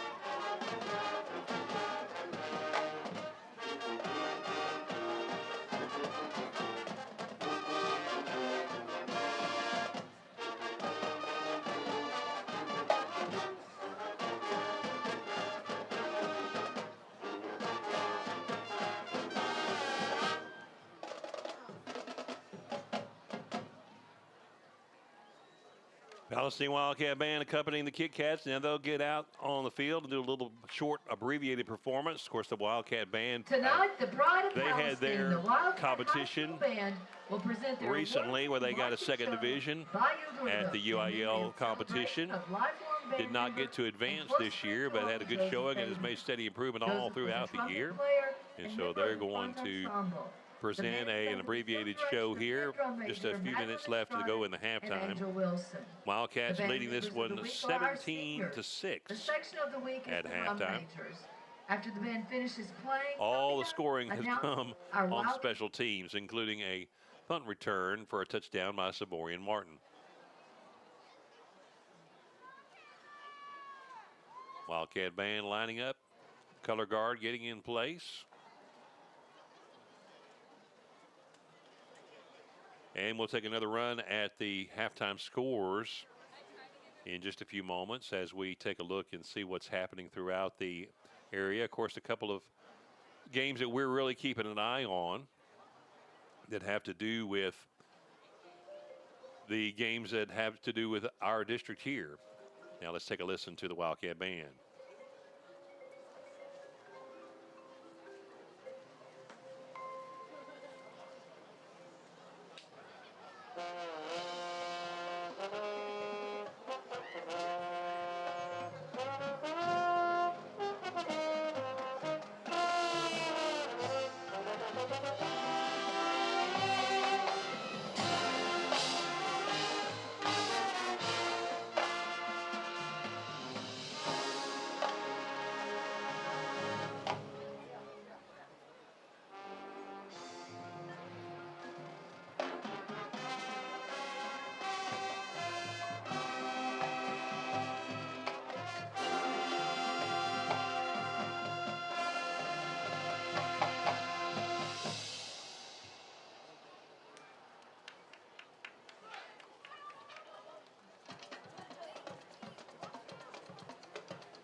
Palestine Wildcat Band finishing up their performance here at halftime. We're going to take a break and get the scene set for the second half here in just a moment as you're listening to Palestine Wildcat football here on KYYK and the E-Tex Radio Network. Hey y'all, this is Ashton Elder with Elder Chrysler Dodge Jeep Ram of Athens.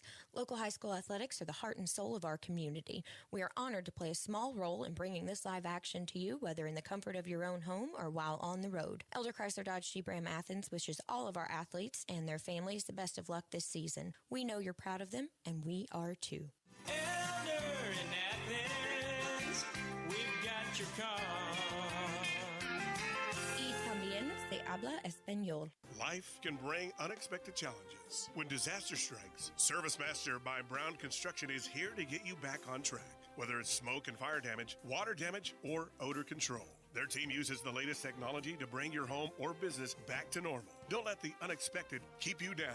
Trust ServiceMaster by Brown Construction, servicing Anderson, Freestone, Henderson, and Rusk counties. Call 903-677-0209. ServiceMaster by Brown Construction, restoring what matters most.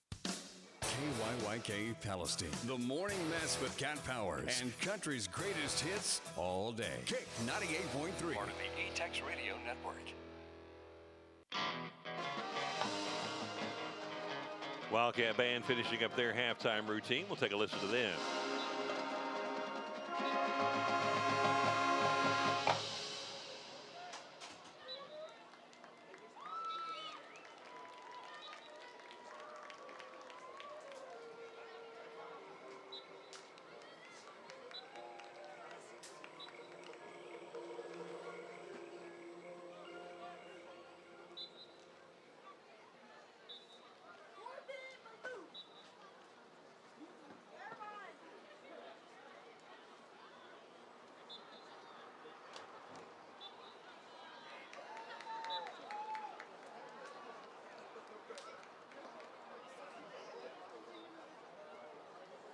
Looks like they're getting lined up into a final formation, getting ready to get the big finish off here as the teams are headed out to the field, getting ready for the start of the second half.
At this time, we'd like to announce your 2025-26 Band Bow, Michael Betty, and our 2025-26 sweetheart, Tamia Hunt. Congratulations.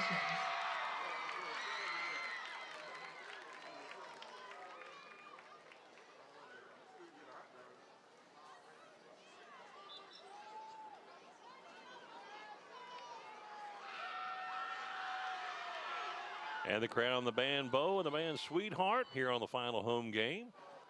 And then they'll be preparing to march off the field here in just a moment.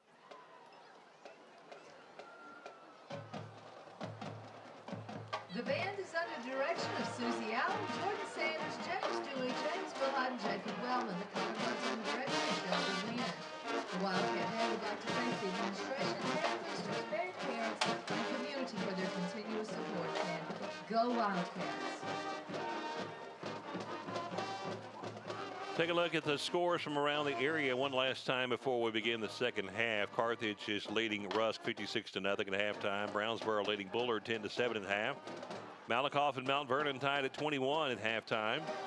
It is Texas High leading Jacksonville 49-0 at halftime. Athens leading Center 23-6 at halftime. Elkhart leading Winona 27-7. It is Lindale leading Pine Tree at half 17-3. West Rusk and Buffalo are in a 28-9 West Rusk lead at halftime. Henderson and Chapel Hill tied at 28 at halftime. Jewett-Leon leading Corrigan Camden 40-7. That's a fourth quarter score.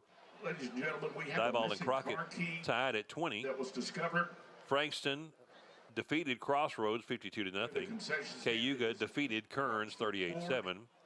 It is Tig leading Huntington 36-0. Van leading Paris North Lamar 51-7. Fairfield leading Westwood 35-14. So 3-score difference between the Fairfield Eagles and Westwood tonight. And Fairfield would basically win the district championship with that win. Oakwood defeated Bynum 47-44, and then Grapeland defeated Tenaha 53-18. So that kind of gets you the scores from around the area. Wildcats are coming out from the tunnel. Maybank has already hit the sidelines, and we're getting ready to get underway here in the second half. Going back through the first half, Maybank had first possession, 3 downs and punt. Wildcats took it over from their own 15, drove straight down the field. Basically 3 London Brown long runs put them in field goal position, and Cole James knocked it in from 28 yards out and put the Wildcats on the board first. Palestine then scored on the in-swing kickoff as Maybank fumbled the kickoff into the end zone. It was a well-placed kickoff by Cole James. And then Maybank, so Palestine goes up 10-0. Maybank takes it from their own 25. They had to punt it away. Wildcats took it from their own 49, had a short drive, and then elected to go ahead and try a 54-yard field goal from Colt James and was unsuccessful. Maybank gets the ball back and they punted it away. Palestine gets it back and they punted it away. Then Maybank took it from their own 15-yard line and drove it straight down the field with some running plays. Scored on a Thompson 8-yard run. Missed the extra point where they went for 2, and it's 10-6. Then there was a lot of punting happening for most of the rest of the half until Palestine Wildcats got it back on a punt return by Savorian Martin that took it all the way back for a touchdown right before half. Colt Metters returning the kickoff. It was a short kickoff, kind of almost a onside kick. Colt takes it from about the 40, gets it up to the 50-yard line, and that's where the Wildcats will start 1st and 10 here to begin the second half. The Wildcats with great field position to start the second half. Right just across midfield. It's going to be in Maybank territory at the Maybank 49-yard line. Leading this one 17-6, but still trying to get their first offensive touchdown of the game. All their scoring has been by special teams. 3 receivers to the left-hand side, single receiver to the right. Handoff is to Beckworth. And we've got a flag stopping the action. It's going to be a legal procedure against the Wildcats. So we'll start off with a 5-yard penalty here to begin the second half.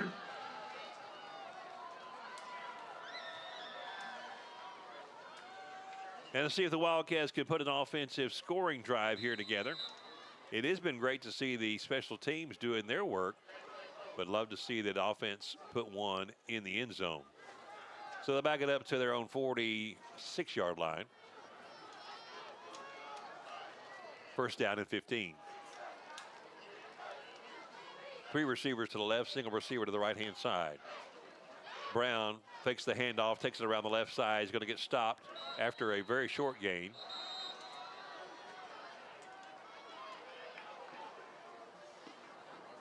Second down and about 12 to go. Beckworth, the ball carrier. Maybe 13. Second down.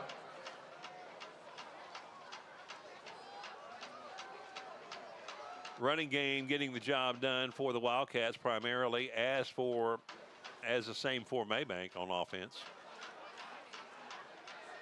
Just been missed by just a little bit on several passing attempts. Low snap.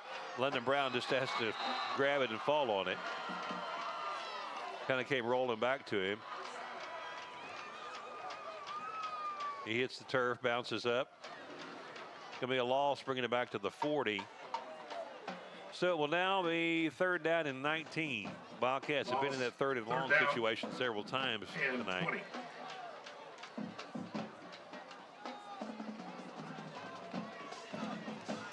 Two receivers to either side, 3rd down and 19. And one jumped early, DeAndre Turner, and he's hearing about it from Coach Reyes. He was sprinting down the field. Unfortunately, he was sprinting before anybody else was supposed to move. So it'll bring up 3rd down and 24 to go now.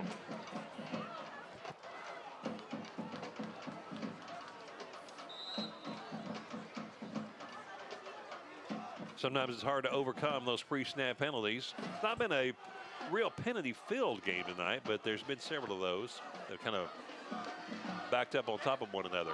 Brown looking downfield, passes it over the middle, and C.J. Jones has it in and out of his hands. He should have caught that. It was a little behind him, but C.J. should have made that catch, and he would have had a little room to run. So the Wildcats have to punt it away. Fourth down. Colt James be setting up at his own 22-yard line to punt it away. As the Wildcats couldn't overcome the losses of yardage on the penalties. Low snap, but Colt gets it. Spiraling punt going to be taken at about the 27-yard line. Running out to the left side. Can't get much room on the outside. Dropped there by C.J. Jones. Gavin Foote just could not get any forward progress to outrun the speed of the Wildcats, and C.J. Jones took him down. Will take over first down. And so field position not terrible at their own 28-yard line for Maybank. Here in the third quarter with 10:14 to go. Tony Watson here along with you for play-by-play tonight. Chris Brewalt, our color man, is doing play-by-play duties tonight for the Malakoff Tigers as they're in Mount Vernon. He'll be back with us next week.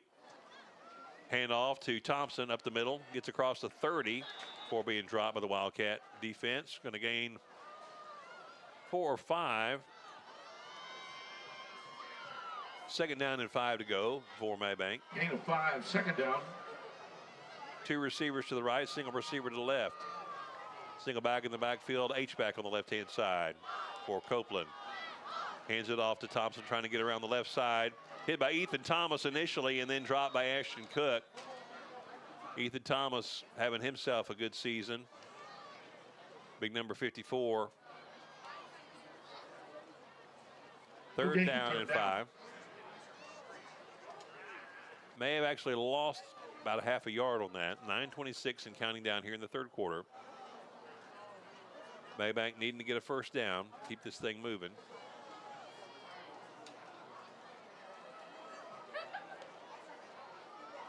Taking their time to get the play in. Play clock is down to 9 seconds. Doesn't look like there's any urgency at all. I don't know if they're going to take a timeout. Now they're hurrying up to the line. 3-2. They're going to have to take a timeout. And they do. While they would do that, let's go back and run through some scores for you as we keep an eye on some of these games around the area. Carthage leading Ross 56-0. Brownsboro leading Boulder 10-7. Malakoff leading Mount Vernon 28-21. Texas High leading Jacksonville 49-0. Athens leading Center in the third quarter 23-6. Elkhart leading Winona 27-7. It is Lindale leading Pine Tree 17-3. West Rusk leading Buffalo 28-9. Henderson and Chapel Hill still tied at 28. Jewett Leon leading Corrigan Camden 40-7. Diboll leading Crockett 27-20. Frankston defeated Crossroads 52-0. Cayuga defeated Kearns 38-7. Tig leading Huntington, that's a final now, 50-0. Van leading Paris North Lamar 51-7. And we'll give you a couple more scores here in a moment. Third down and about 6 to go for the Panthers. Copeland with a play action fake rolling out to the right side. He's chased by Bucklear and he brings him down. Elliott Bucklear with a nice tackle. Going to bring him down for a loss of about 6 yards. Going to put him down in a 4th and 11 situation will force Maybank to have to punt it away. Nice play by Bucklear. He's had a couple of them tonight.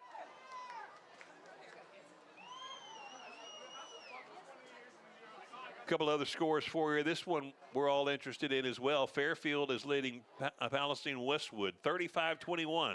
Westwood has scored in the second half. It's 35-21 now. Oakwood defeated Bynum 47-44, and Grapeland. Punt was partially blocked, I think, and Wildcats going to try to return it. Boss has got another one. And he's around the left side. Can he take it in? 30, 25, 20. He could go all the way. 2 punt returns for a touchdown for the Boss. Savoy and Martin, but we've got flags that are going to stop it at about midfield and a Maybank player down, so this could be coming back. But what a night Savoy and Martin has had on special teams. Even if he doesn't get credit for this one as a touchdown, he did a great job on that return. But as they attend to the Maybank player, we'll wait and see what the call is going to be. Back to that other score I was going to give you. Grapeland defeated Tenaha 53-18. That was a Thursday night game. Next week, the Wildcats will be at Pine Tree. And so we'll be on the air about 7:15. Other games around the E-Tex radio network. Athens will be at home against Bullard. Athens pretty well sewed up the number 2 seed in the district behind Carthage. And the Maybank player is making his way off the field. Westwood will be at Huntington. Henderson will be at home against Lindale. And then Malakoff will be at home against Winsboro next week. That's games from the E-Tex radio network. So let's see what the penalty is going to be. Looks like it's going to be against the Wildcats. It'll bring it pretty far back. Back to the 38-yard line. It's going to take it back to about where the punt return started. So the Wildcats will have it 1st and 10 from their own 38-yard line. Pitch is out to Beckworth across the 40 and leans ahead to nearly the 45. He's going to get the 45. Good second effort there by Braylon Beckworth. Second down and 3. 7:35 to go here in the third quarter. Thankful to our sponsors bringing you these games. Our pregame show, first segment brought to you by Cowboy Headquarters. The Coaches Show brought to you by Kevin and Janine Liz McDonald's. Coin Toss brought to you by Dogwood Insurance. First quarter brought to you by East Texas Crushed Rock. Halftime interview brought to you by Palestine ISD. Our halftime stats brought to you by Service Master by Brown Construction. And then in a little while, we'll have our fourth quarter brought to you by Palestine Regional Medical Center, and our postgame show brought to you by Quality Cool Air, where we'll also name the player of the game. London Brown with a play action fake, and now he's going to keep it around the left side. He's got loose across the 50, 45, got some room to run, 40, 35, 30. And London Brown with another long run, and we got a penalty flag coming in late. That's going to probably add some yardage onto it for the Wildcats. London Brown has had a little trouble making connections with the passing tonight, but there has been nothing wrong with his running. He is probably going to be around 100 yards rushing tonight. By the time the game is over, hopefully this play will stand. I would suspect, given where the flags were flying, that it was probably going to be on the defense. But we'll wait for the official signal from referee Larry Johnson. Officials are having a huddled up conference at about the 30-yard line. Multiple flags came in, so there is always the possibility that there was multiple fouls. 6:50 to go in the third quarter. Wildcats lead at 17-6. First time they've led in the third quarter all season long.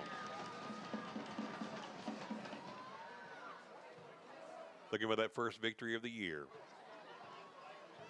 Maybank has 2 victories to their credit this year. Coach Reyes has now been called over to consult on what they want to do in regard to the penalty. And I don't think he's pleased with the call. They're bracketing it up. What we thought was going to be a penalty against Maybank is now looking like it's a penalty against the Wildcats, and Coach Reyes is none too happy about it, nor should he be. So take away that yardage from London Brown.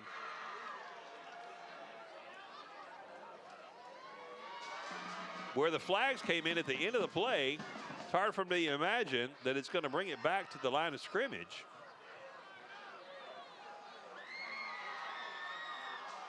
But that's exactly what's happening. This is where we could use a more detailed explanation, which we will not get. They're putting the ball back in the original line of scrimmage, and now they're going to mark off some penalty yardage somewhere along the line, but the officials are huddling up once again. It's a little bit of a mess right now, if I'm just honest with you. For great barbecue and friendly service, check out Country Peas Barbecue and Catering. Located at 1101 West Palestine Avenue, Country Peas is open 11 a.m. to 7 p.m. Wednesday through Saturday at 11 a.m. to 4 p.m. on Sundays. Country Peas Barbecue and Catering, 903-373-2815. Good evening, Wildcats. I'd like to introduce to you our Palestine High School 25-26 varsity cheerleaders. Sophomore Offsetting penalties Terry are going to bring the play back to the line of scrimmage and basically a do-over. Sophomore Aaron. Coach Ray's not pleased with the calls. Sophomore Victoria Collins. Cheerleaders being introduced Sophomore for their final Caroline time Porter. of the year. Many of them seniors, their last time Allie Gambrell. to cheer on the home football sidelines. Pitch out to Braylon Beckworth on the left side.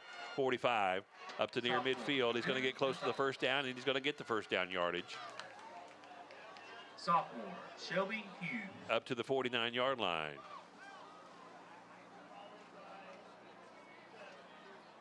.637 and counting down here in the third quarter. Sophomore Callie Wilkins. They're still showing third down, and the chains have not moved, but yet the ball has been advanced past Junior All-American cheerleader. where the chains were marked. So I'm not sure what's going on there. Now they're saying move the chains and make the first down. Ava Perez. It's a little bit of Keystone Cops going on right now. Junior All-American cheerleader. But it's first and 10 for the Wildcats from their own 49. London Brown takes a snap. He's going to keep it around the left side. 45-yard line, run out of bounds at about the 44. Gain of about 7. Brown continuing to get it done with his feet tonight. Had a long run just called back a few moments ago. Second down and 3. Caroline Alder. Once again, we'll be on the air with a last ball game of the year next Friday night in Pine Tree, and then we'll be off as far as broadcast. We'll be back with radio and audio online in January with district basketball, Lady Cats and Wildcats. Handoff is to Beckworth up the middle, pounds it and spins across the 40-yard line. Going to be another first down for the Wildcats to about the 38. We'll be on with district basketball, Palestine Wildcats and Lady Cats. Those will be on audio, on radio, as well as etexradio.live worldwide. And the first one is going to be January the 9th. First one, January 9th. Braylon Brown. Hand off to Beckworth. He gets his shoe strings held on to, but he breaks away from it. Shout out to the tunnel crew, Kason Brown. And he's going to get a couple of yards, maybe. Thank you to our And then, so we'll be on with district basketball for the Wildcats and Lady Cats on the radio and etexradio.live audio stream. And then we'll carry them through the playoffs. Then a short break, and then we'll be on with district baseball and softball. Typically, we cover approximately one baseball and one softball game per week. Second down and 9.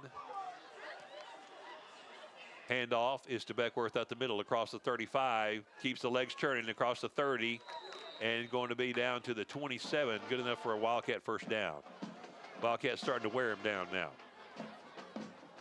Of course, last year, Palestine Wildcats baseball made the playoffs. And we'll be covering those games as well. First down and 10. Glad to introduce video on the football games this year. We'll see where that takes us in the future. Brown takes a high snap. He'll try to run forward around the right side. Going to get up to about the line of scrimmage and be taken down. This just opens up a whole lot of avenues for us. Of course, in order to expand this to other sports and all that goes with that, we need sponsorships. Second down. So if you have a business that would like to sponsor Palestine Wildcat Athletics on the air, I'd like you to give us a call at KYYK, and someone will come to see you and talk about the possibilities. Two receivers to the left, single receiver to the right-hand side. Brown looking to pass it, and then the whistle stop the action. Going to be a timeout call by Maybank. So while Maybank calls a timeout, we'll take a timeout here as you're listening to Palestine Wildcat football here on the E-Tex Radio Network.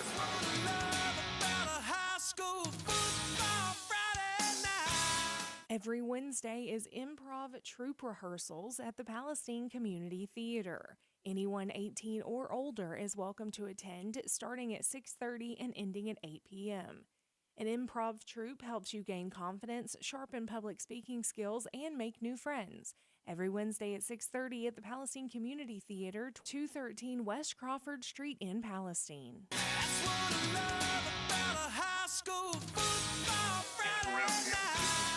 As we get ready to come back to action, it'll be 2nd down and 9 to go for the Wildcats as they're driving. Ball is spotted at the 27-yard line. All the yardage on this drive has been on the ground. Two receivers wide to the right, now three receivers wide to the right. Single receiver to the left is Colt Metters. Single back in the backfield is Beckworth. 2nd down and 9.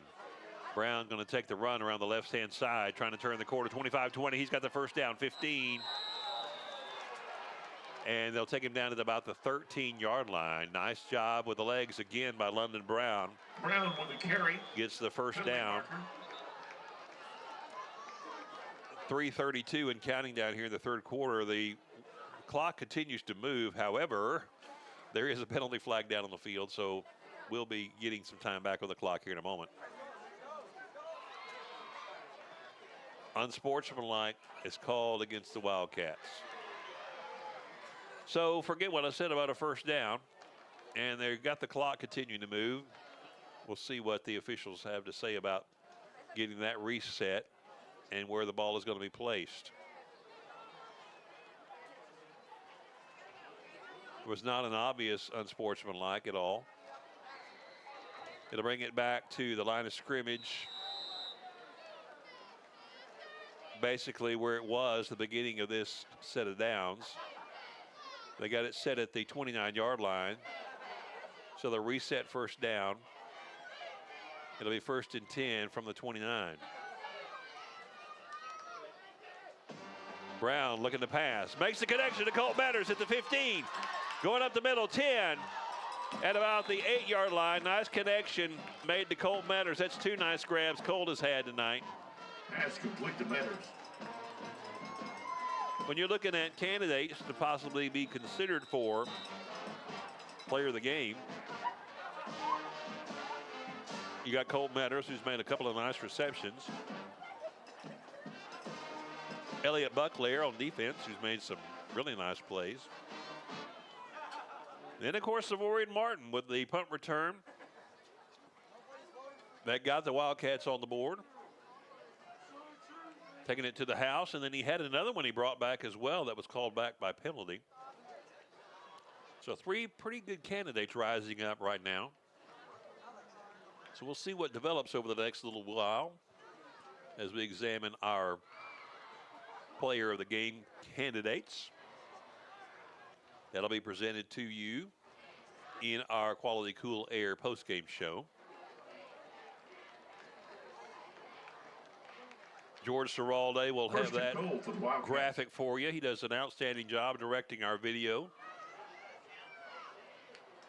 Three receivers wide to the right, single receiver wide to the left. First down and goal for the Wildcats at the 9. Brown going to take it himself around the left side, and he's going to scoot into the end zone. London Brown. And the Wildcats finally get that offensive touchdown. So with three special team scores, now the Wildcats finally get an offensive touchdown. 23-6 with the extra point attempt coming up. Cole James will kick it from the 10. It'll be a 20-yard kick for the extra point. Hutchison will be doing the holding. Snap is good, hold is good. Kick is up, and of course it's good. Colt is perfect Extra point attempt good. On the extra points this year. Palestine 24, Maybank 6. And it's Palestine 24, Maybank 6. So the Wildcats have not trailed in this ball game.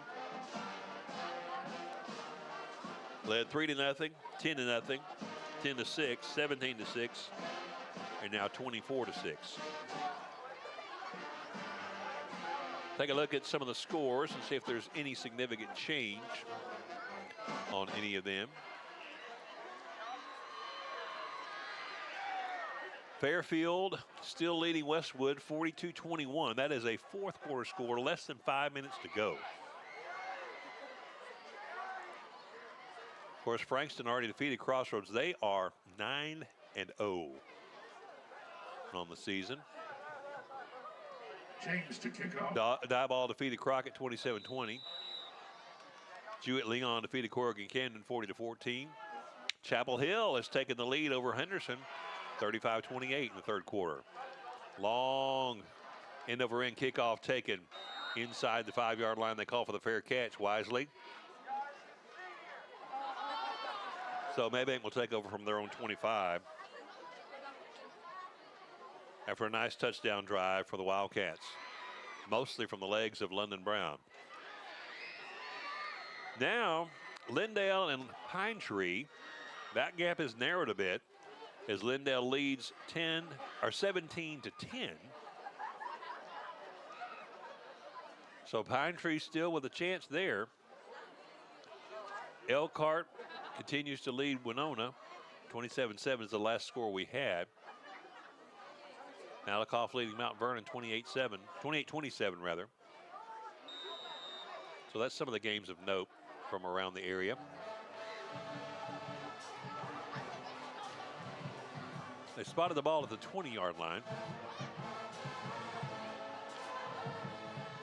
Maybank will have it 1st and 10, handing off to Thompson, going up the middle. And he is scooted through, and he's got just a couple of men to beat. He finally gets brought down in Wildcat territory at about the 36. Fumble recovered by Maybank. Kai Briscoe First down. made the tackle and caused the ball to go loose, but it was after he was already down. So Maybank makes quick work of that bad field position. Thompson off the right side, going to be buried by Jakari McKinley, but there's flag coming in at the end of the play as well. Number 12, Jakari McKinley, sophomore. Penalty going to be against Maybank. Second down facing Panthers. So that'll negate that positive yards. As the holding call brings it back to the 47.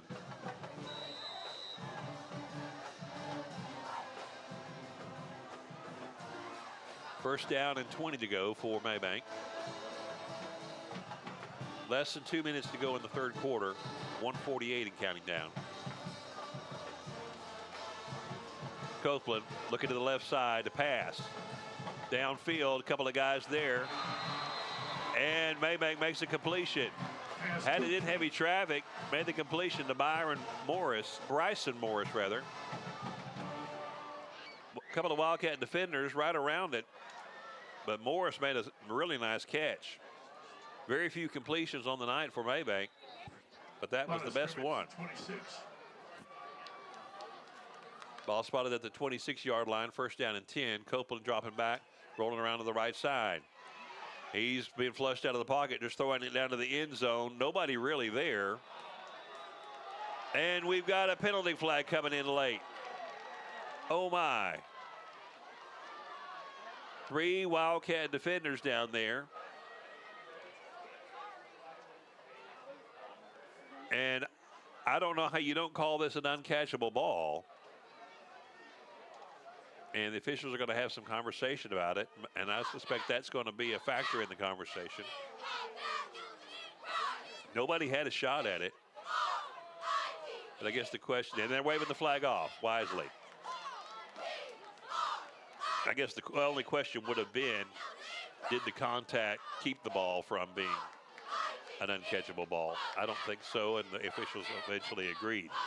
Second down and 10, 1:17 to go in the third quarter.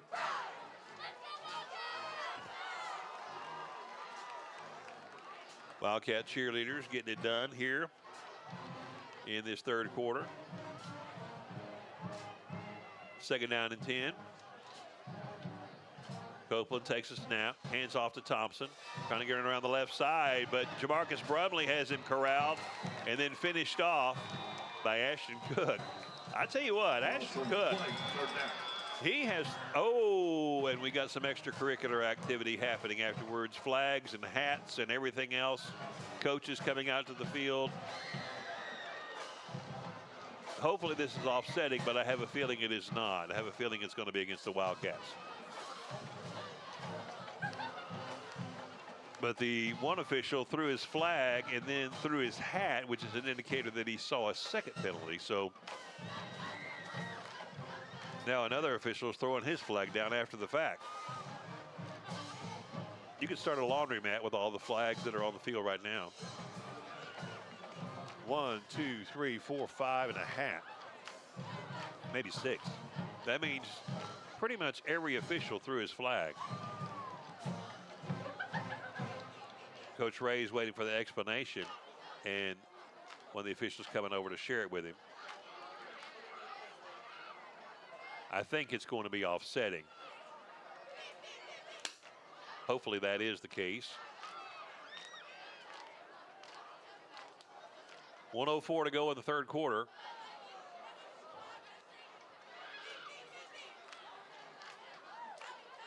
I believe that's one of the most flags I've seen. Very few times you see it that much.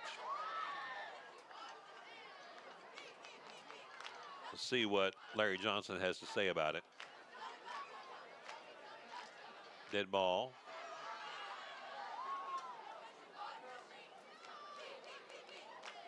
Personal foul against the Wildcats. Personal foul called against Maybank. 15-yard penalties. Well, I saw the signals, but we only heard the last bit of what Mr. Johnson said. So they didn't say if it was, he didn't say it was offsetting, but it certainly seems to be that way.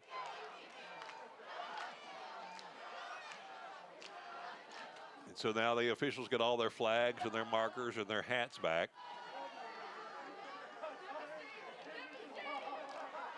Ball is currently staying at the 26-yard line.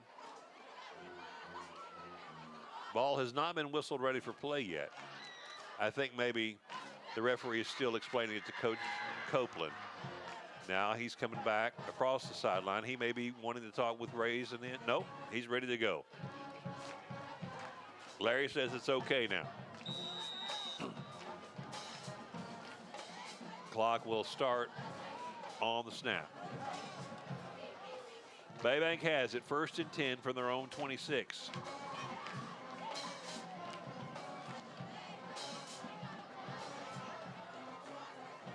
And they come to the line. 3 receivers wide to the left, single receiver to the right.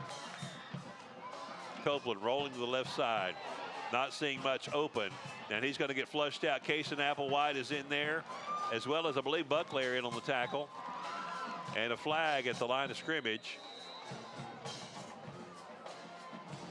Obrigbo in there as well. Elliott Buckler's had himself a nice game. Number 72, White, 15-yard penalty. Holding is going to be called against Maybank.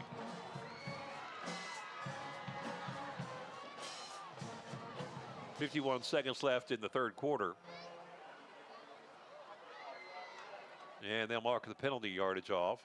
So it's still going to be first down. It's been first down for a while. Ball spotted at the 36. Penalty will bring it back to the 36-yard line. Need to get to the 21. No, to the 16 rather. So it's 1st and 20. Hand off to Thompson. Buckler chases him. And he gets a few yards up to about the 30. Going to get about 6 yards on the carry. Still need about 14. Second down and 14.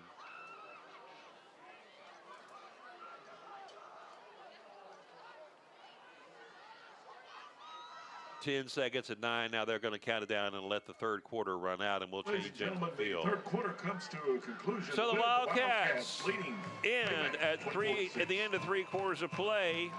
A score of 24-6. We'll start the fourth quarter in just a moment as you're listening to Palestine Wildcat football here on the ETEX Radio Network and KYYK.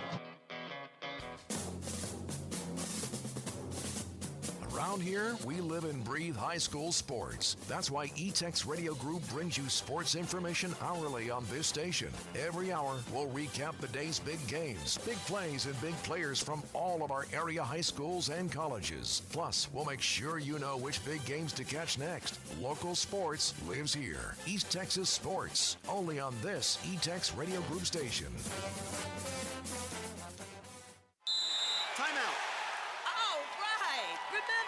We're a team that plays together. Listen, the winning will take care of itself. We just have to get everyone involved. In interscholastic sports, we celebrate what makes every one of us unique. And in the pursuit of a common goal, everyone in the huddle, in the bleachers, and in the community comes together. This message presented by the UIL and the Texas High School Athletic Directors Association. KYYK Palestine. Crank it up. You've got country's greatest hits. Kick 98.3. On second down and 14, Copeland passes it across the middle, and it is intercepted by Cohen Thomason, and the Wildcats will take it back the other way. Thomason returns it to the 28-yard line, and so Cohen Thomason doing a great job all season long on the defensive end and gets himself an interception here. Thomason is a senior. What a great way to finish off his senior year here in the Wildcat Nation.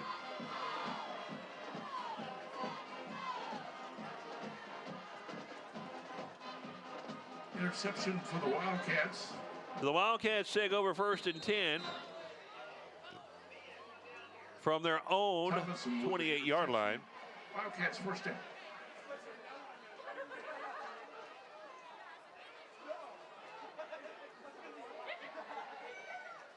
As we start the fourth quarter of play, Brown hands it off to Beckworth. He gets hit at the line, but drags the pile forward to about the 31.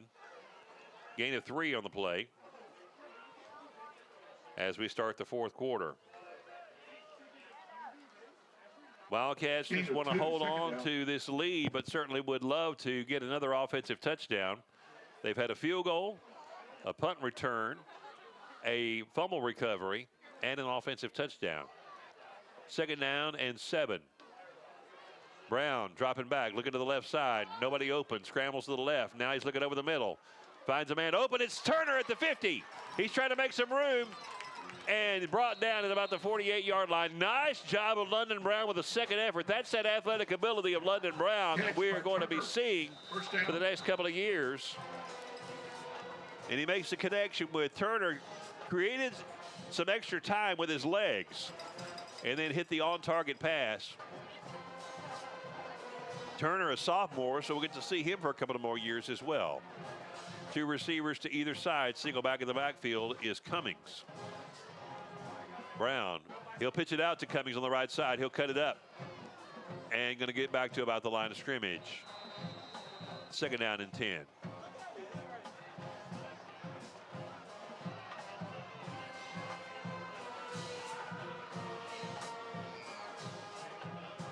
And then Cummings got his feathers ruffled a little bit.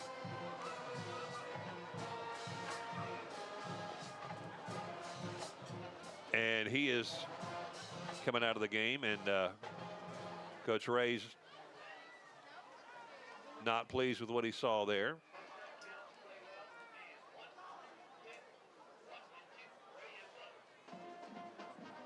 So Cummings is taking his pads off.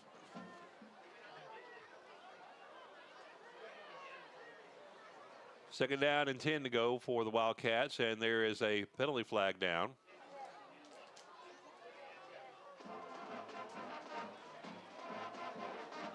After the play, personal foul.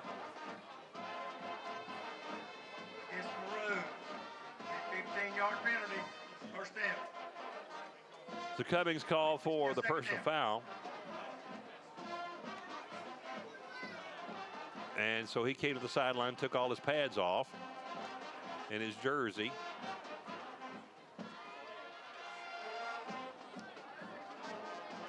Second down. And a pretty good amount of yards. Ball's at the 37. And so it's going to be second and 25 for the Wildcats.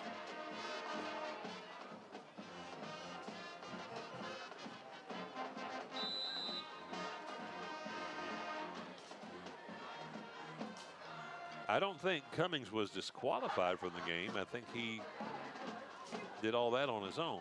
Brown going around the left side, looking to turn the corner, can't do it. And he's going to get right back to the line of scrimmage and add a couple to it up to about the 40-yard line. Brown with the carry. Second down and about 22 to go.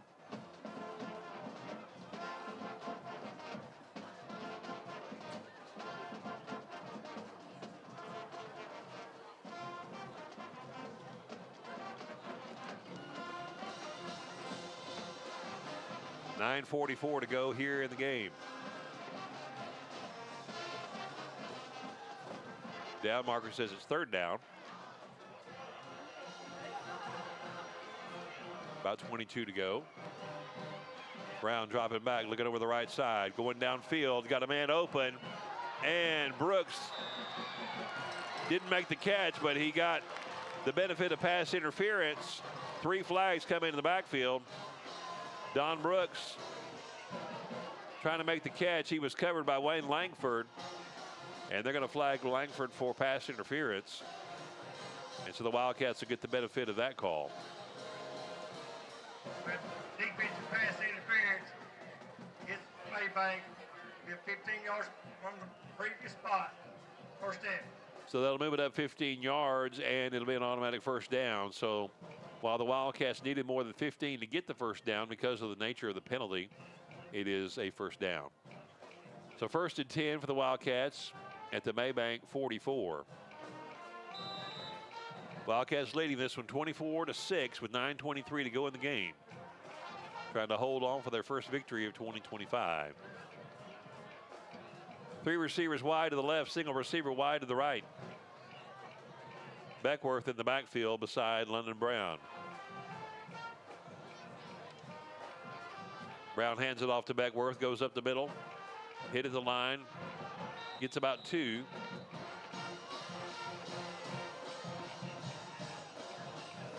Second down and 8 to go. Gain of a couple. Second down.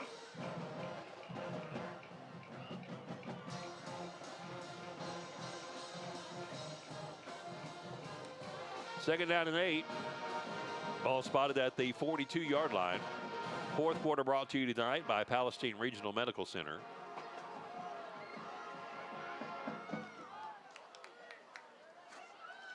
Brown looking down the right sideline. Got Brooks and just let him just a little bit too much. It looks like Brooks got maybe tangled a little bit with the feet of the defender at about the 30-yard line. But he was just one step from getting a long reception.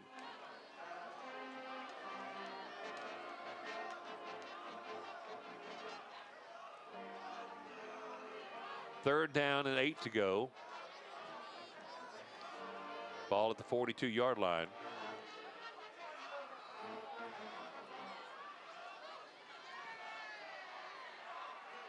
Two receivers to either side, single back in the backfield.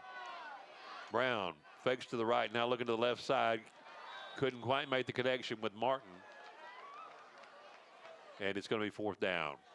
Fourth down.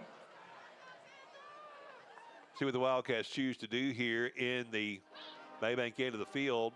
4th and 8. Might as well go for it here. 8:34 to go in the game. Three receivers wide to the right, single receiver to the left-hand side. Beckworth in the backfield. Martin to the left. Turner, Jones, and Oliver to the right. Brown looking with a little screen pass to Jones, but he's hit hard in the backfield and going to be driven back. And he's going to lose yardage on the play. It'll go over to Maybank in their end of the field.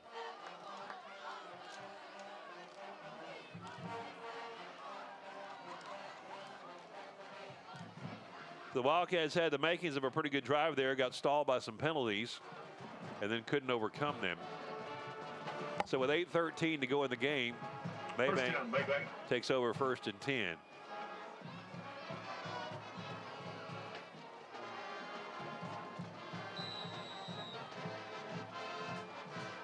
Ball spotted at the Wildcat 47. Copeland hands off to Thompson, goes off right tackle, hit after hitting the line, going to be about a 2-yard gain, maybe 3.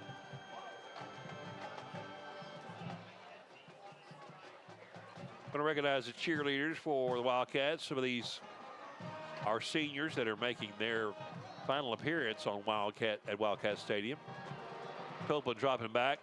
And it's blocked. His pass is blocked and intercepted by Cason Applewhite to the 40. And Cason Applewhite's going to get himself a touchdown! Interception and return for a score. Cason Applewhite gets the interception and returns it for a 45-yard interception return for a touchdown. The big senior gets some taste of the end zone here in the 4th quarter. All kinds of scores here for the Wildcats today. Colt James getting ready to attempt the extra point. After the play, 30-6. Unsportsmanlike. Number 21 on the room. It'd be a 15-yard penalty assist on the kickoff. And Cason expressed himself a little bit too much. And so there'll be a 15-yard penalty that'll come on the kickoff. So Colt James will tee it up at about the 10-yard line to attempt the extra point. And he's been perfect on those all year long. And nothing has changed now. Extra point good to score. Palestine 31, Maybank 6. 31-6, Wildcats lead this one. 7:28 to go in the game. We'll be back right after this.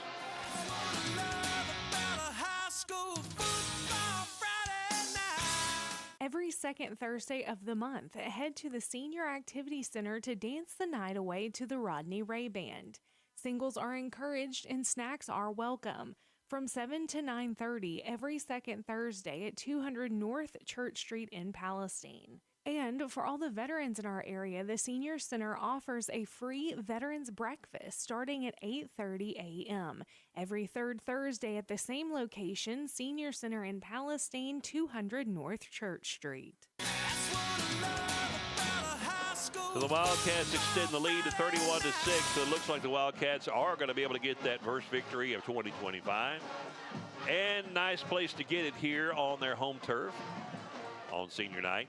Let's recognize those cheerleaders. I was just about to introduce them and tell you about the seniors making their final appearance on Wildcat Stadium turf. Madison Mitchell and Tanai Edwards, the captain and co-captain, those seniors. Other seniors include Caroline Alder, Kylie Butler, Adeline Garcia, Jaylee Jenkins, Addison Minton, McKinley Ray, Allie Rays, Tamaya Spurlock. All of those seniors making their final appearance tonight at Wildcat Stadium. Of course, they'll be cheering during basketball as well. And over in, taking it to the 20-yard line. Out to the 25, trying to run it down the right side, but hit hard and taken down after not much of a return by King Moore. We've seen him do that more than once on a kickoff return. Finishing up with the cheerleaders, juniors Ava Perez, Cherish Bernardo, Arden Williams, Ray Williams, and sophomores Terry Allen, Aaron Asuncion, Victoria Cawley, Caroline Corley, Allie Gambrell, Jimena Gonzalez, Shelby Hughes, Alaya Reyes, and Callie Wilkins. Sophomore cheerleaders. Mascots are senior Braylon Brown and sophomore Jalen Powell. Handoff. Not going to go much up the middle. It'll be second down and 10. As they take the ball from their own, first and 10 for their own 25. Less than 7 minutes to go here in the game. Going to lose a yard on the play. Second down and 11. 2 receivers to either side. Copeland takes a snap. Looking down the left side to throw. Applewhite chases him out of the pocket, and then a host of Wildcats bring him down for a sack. And the Wildcats started that with just 10 men on the field, as they had a player running on the field at the last moment. King Moore was coming in as the ball was being snapped. But the Wildcat front 7 took him down. So it'll be third down and 12 to go. Maybank just not been able to get much going here in the second half at all. Wildcats getting it done. 2 receivers to either side. Copeland dropping back, looking downfield, and overthrows everyone. Cohen Thomason was the closest one to it, and he already has an interception tonight. 5:55 to go in the game, so let's take a look at some of our candidates for player of the game. You got Cohen Thomason, who had an interception. You got Colt James, who continues to be perfect from extra points. Had a field goal earlier. You got Elliott Buckler, who's had an outstanding defensive game. Cohen Thomason with the interception. Savorian Martin with a punt return for a touchdown. Actually had 2. One was called back for a penalty. So we'll give you opportunity to kind of think about who you might choose for player of the game, and we'll give you our selection here at the conclusion of the game.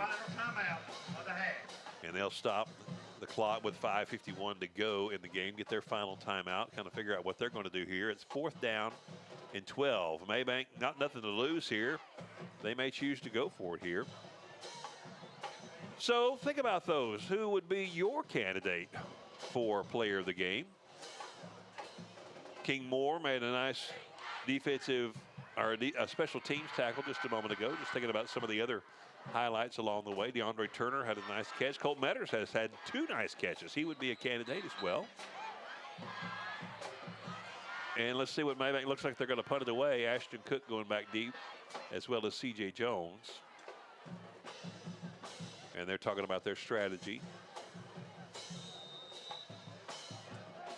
And it's going to be Brager punting it away. No, they're going to fake it as the up man takes it, passes it back to the punter, and he throws it downfield and makes a completion. And it's going to be enough for a first down and more and more and more. Ashton Cook, last ditch effort to try to get him, and he cannot. And so the fake punt is going to go for a touchdown unless there's a penalty flag, which I do not see any at this point. And Tristan Jones is going to get himself a touchdown. So the timeout was called to kind of plan that. So the fake punt by Maybank goes for a TD. And so Wildcats continued with a significant lead here. But Maybank with a little razzle-dazzle. And that looks like they're going to attempt to go for 2, at least initially, that kind of that swinging gate type formation. Now they shift over into the traditional formation. 2 receivers to the right, single receiver to the left, and the back now coming in from the sidelines.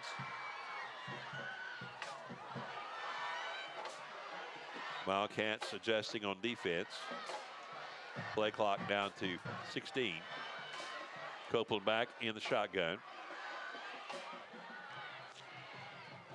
Takes a snap, looking over the right side to throw.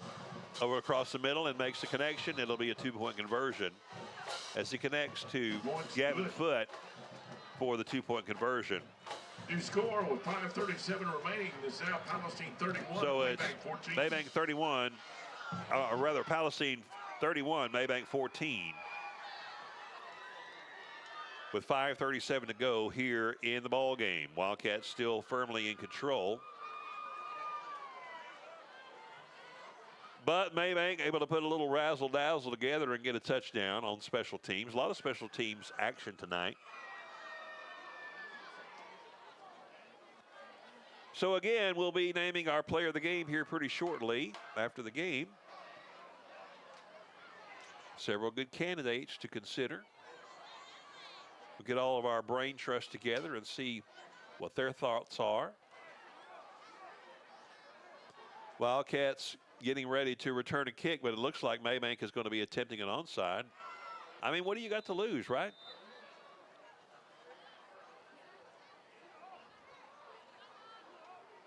Brager got it teed up, and he goes with the onside.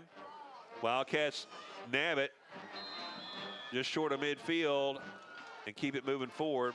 Cohen Thomason using those good hands that he used to get the interception a few moments ago.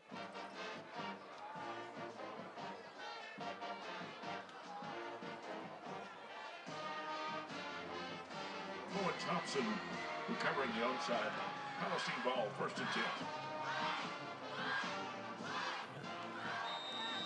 The Wildcats take over 1st and 10 from their own 48-yard line. 5:35 to go in the game.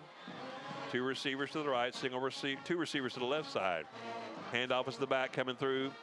No, it's going to be fake to him, and London Brown takes it around the left side, and he's going to get out of bounds at about the 46. Gain of 6 on the play. London has done a great job with the legs, particularly tonight. He's also had some key pass receptions, or pass completions, I should say. A couple of them to Colt Metters. DeAndre Turner had a nice one earlier. 2nd and 5. The percentage won't look that great, but when they have connected, they've been pretty powerful, and that's just going to get better with experience. 2nd down and 4. And Brown fumbles the snap as it was high over his head, and looks like it's going to go back over to Maybank. That was a bad snap. London tried to sky up to get it and could not control it.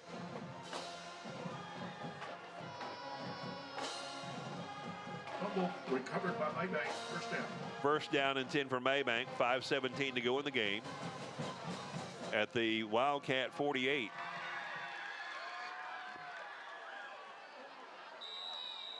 Two receivers to either side. Single back in the backfield with Copeland. Dropping back. Looking over the right side. Downfield. Good coverage for the Wildcats, and a little bit too good according to the official. They're going to flag him for pass interference. It was Ashton Cook, or is it C.J. Jones? It's C.J. Jones. They're going to flag him for pass interference. He definitely had him covered. It's just a matter of whether there was contact down there. In the official's mind, there was. So that'll be a 1st down for Maybank. Referee Larry Johnson will give us the call. Defensive pass interference on the defense. Get 15 yards from the previous spot. 1st down.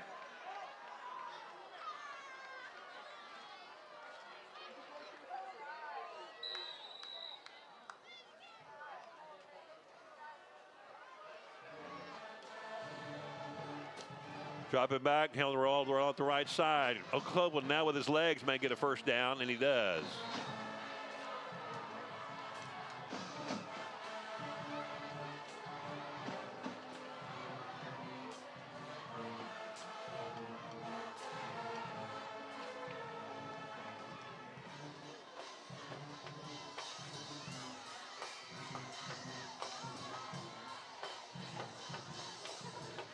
First and 10 for Maybank. Less than 5 minutes to go. Copeland dropping back, looking to the left side, trying to get to the end zone. Kai Briscoe down, and the catch is made at the 1-yard line. Briscoe was on the defense, but pass complete. The receiver went up high. Briscoe not real tall, and so made the completion at the 1-yard line. Bucklair coming over and giving some assurance to Briscoe, but there's a penalty flag back around the line of scrimmage. Official is coming over to inform Coach Reyes. They've had a lot of conversation tonight.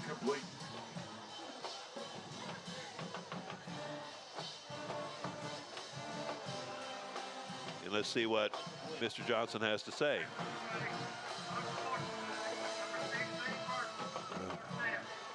Unsportsmanlike called against the Wildcats.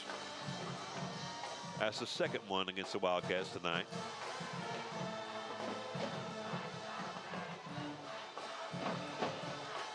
Of course, Maybank takes the result of the play. And then it'll be half the distance. First and goal from the 1. Copeland gets the snap. Hands it off, but fakes the handoff, and he's stopped behind the line of scrimmage. Wildcat defense snuffed it out. O'Brigbo coming out from the bottom of the pile. Martin. As well as Jakari McKinley.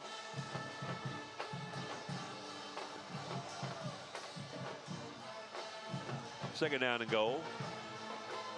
4:41 to go in the game. Not sure why the clock is stopped right now. I didn't see a penalty flag. Oh, there was. Offsides call against the Wildcats, half the distance. They'll move it ahead about 3 inches. And it'll still be first and goal. See if the defense can come up with another good stop like they just did. Copeland takes a snap, hands it off to Thompson, and he stopped the backfield.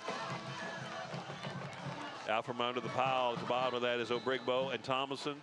And then we've got flags a flying after the end of the play. I suspect some more unsportsmanlike is about to be called. This is not a good look here at a game where you have firmly controlled the scoreboard. But evidently there is some tension amongst the troops. After the play, you got unsportsmanlike Palestine. After the play, you got unsportsmanlike White. Outstanding penalties. All right. As I mentioned, some tension on both sides here tonight for whatever reason. Two teams just trying to get their first district win. Timeout, Palestine. And Coach Reyes wisely takes time out just to kind of reset things with 4:22 to go here in the ball game. Let's take a look at some of the scores from around the area. We probably have some more finals, so let's see what's happening here in the nation. Of course, Grapeland defeated Tenaha last night 53-18. Oakwood defeated Bynum 47-44. And Fairfield has defeated Westwood 42-21. So Fairfield takes the district championship there. Van defeats Paris North Lamar 58-7.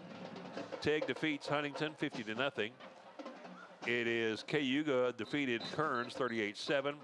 Frankston defeated Crossroads 52-0 to remain undefeated. Diboll defeated Crockett 27-20. Jewett-Leon defeated Corrigan-Camden 40-14. Chapel Hill is leading Henderson 49-28 with about 6.5 to go in the game. West Rusk leading Buffalo 42-23. Lindale defeated Pine Tree 17-10. Back to live action. Two receivers to either side. Copeland sends a man in motion, takes a snap. Now he tries to toss it over the middle and makes the connection with Wayne Langford, and Maybank is on the score once again. Touchdown.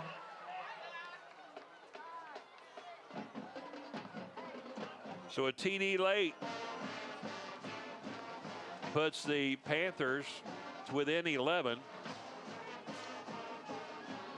31-20 with the extra point attempt coming up, and they have not attempted a kicking extra point tonight, so I didn't anticipate that they would now.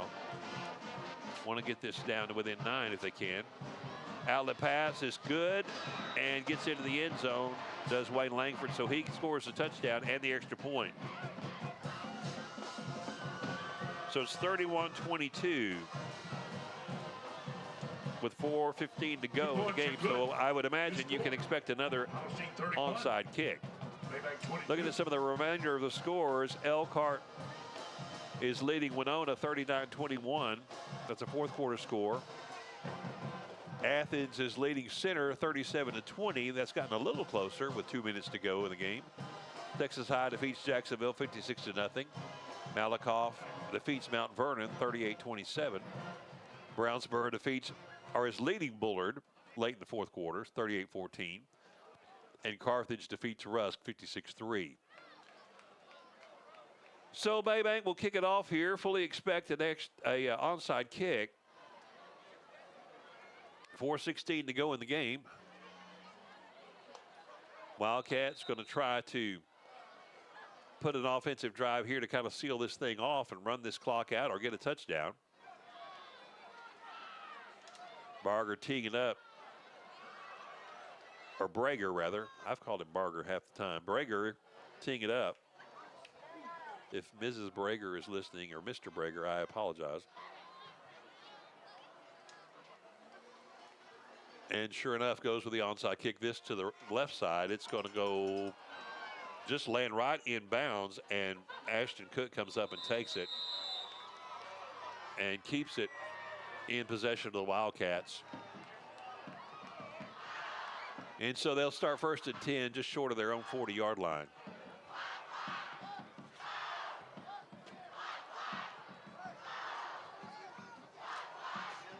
See if the Wildcats could just run out the clock here or maybe get a score and seal this thing off.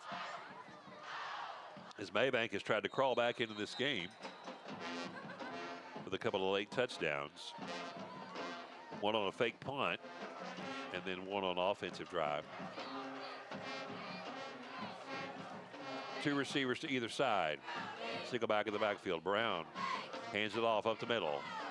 Pushing the ball forward is Beckworth across the 40 to 41. Gain of 4, bring up second down and 6. In our post-game show, brought to you by Quality Cool Air, we'll be bringing you the player of the game. 3:49 and counting down here in the Palestine Regional Medical Center fourth quarter. Thank you for staying with us tonight. Whether you are viewing on Facebook Live, on YouTube, or listening through etexradio.live, network1sports.com, or on terrestrial radio 98.3 FM KYYK. Brown takes a snap, and he'll keep it, fakes it to Beckworth, and didn't get much. In fact, he's going to lose 4 yards back to the original line of scrimmage. Wildcats really need to get a first down here to be able to run out this clock, but right now it is third down and 10.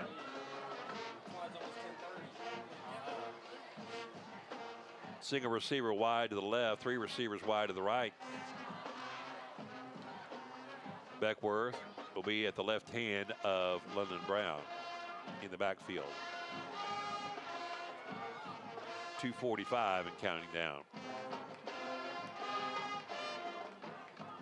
Play clock down to 4. Brown will run it around the left side. Got some room to run. He's going to get the first down and more. 50, 45, 40. And he'll sit down at about the 35-yard line.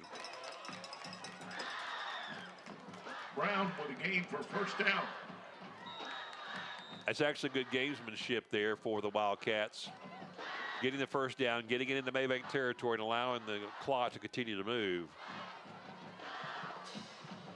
2:15 and counting down. Trying to drain that play clock as well. Maybank has no timeouts remaining, so we're about to go down to the 2-minute timeout. So while they take the 2-minute timeout, we'll take our final timeout here and be back with the remainder of the fourth quarter in just a moment as you're listening to Palestine Wildcat football on KYYK and the ETX Radio Network. Measure the value of education-based athletics? Well, the value is in what makes it invaluable.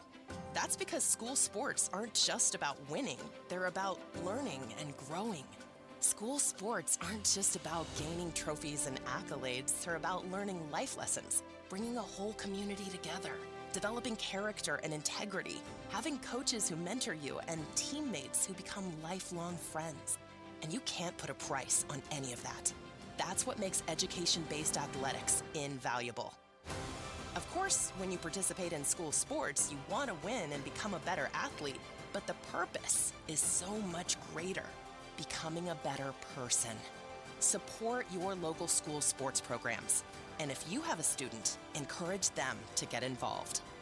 This message presented by the UIL and the Texas High School Athletic Directors Association. Wildcats have gone into victory formation as they just take a knee, and they'll have to do it a couple more times. Second down here.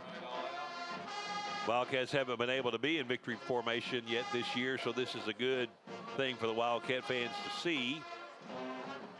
As they try to drain that play clock, it's down to 17-16. 1.5 left to go, so the Wildcats will have to snap it this time and one more time, more than likely. So London Brown will take the snap, and he'll just go to a knee. Waits a little bit, see if Maybank is going to pursue. Then he's brought down, and the Maybank defender said, hey, if you're going to just stand there, I'll come tackle you.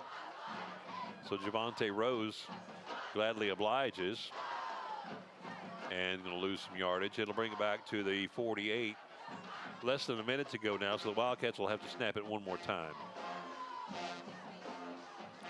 22 on the play clock. And London Brown comes to the sideline. Coach Reyes gives him the final instruction. Tells him when to snap it. 7 seconds left on the play clock. They'll have to snap it one more time here. 3, 2, and they do get it off, and he'll just go to a knee. And now it's less than 25 seconds to go, so that will conclude it. And the Wildcats get the victory tonight by a score of 31-22 over the Maybank Panthers to get that district win and the first win of 2025. We'll be back to tell you how it happened and give you the player of the game in just a moment as you listen to Palestine Wildcat football here on KYYK and the E-Tex Radio Network. It's not enough for a hospital to have expert doctors, innovative medical technology, or the most comfortable waiting rooms. It's not enough to be close by, conveniently around the corner when you need to be treated.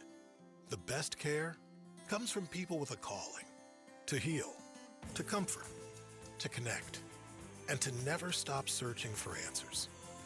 Because at Palestine Regional Medical Center, that's why we're here.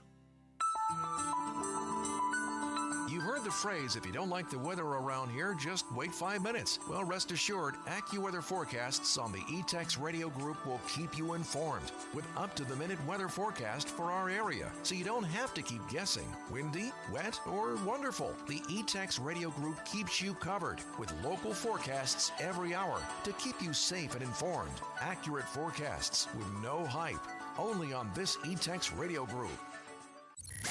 KYYK Palestine, country's greatest hits for East Texas. Part of the E-Tex Radio Network.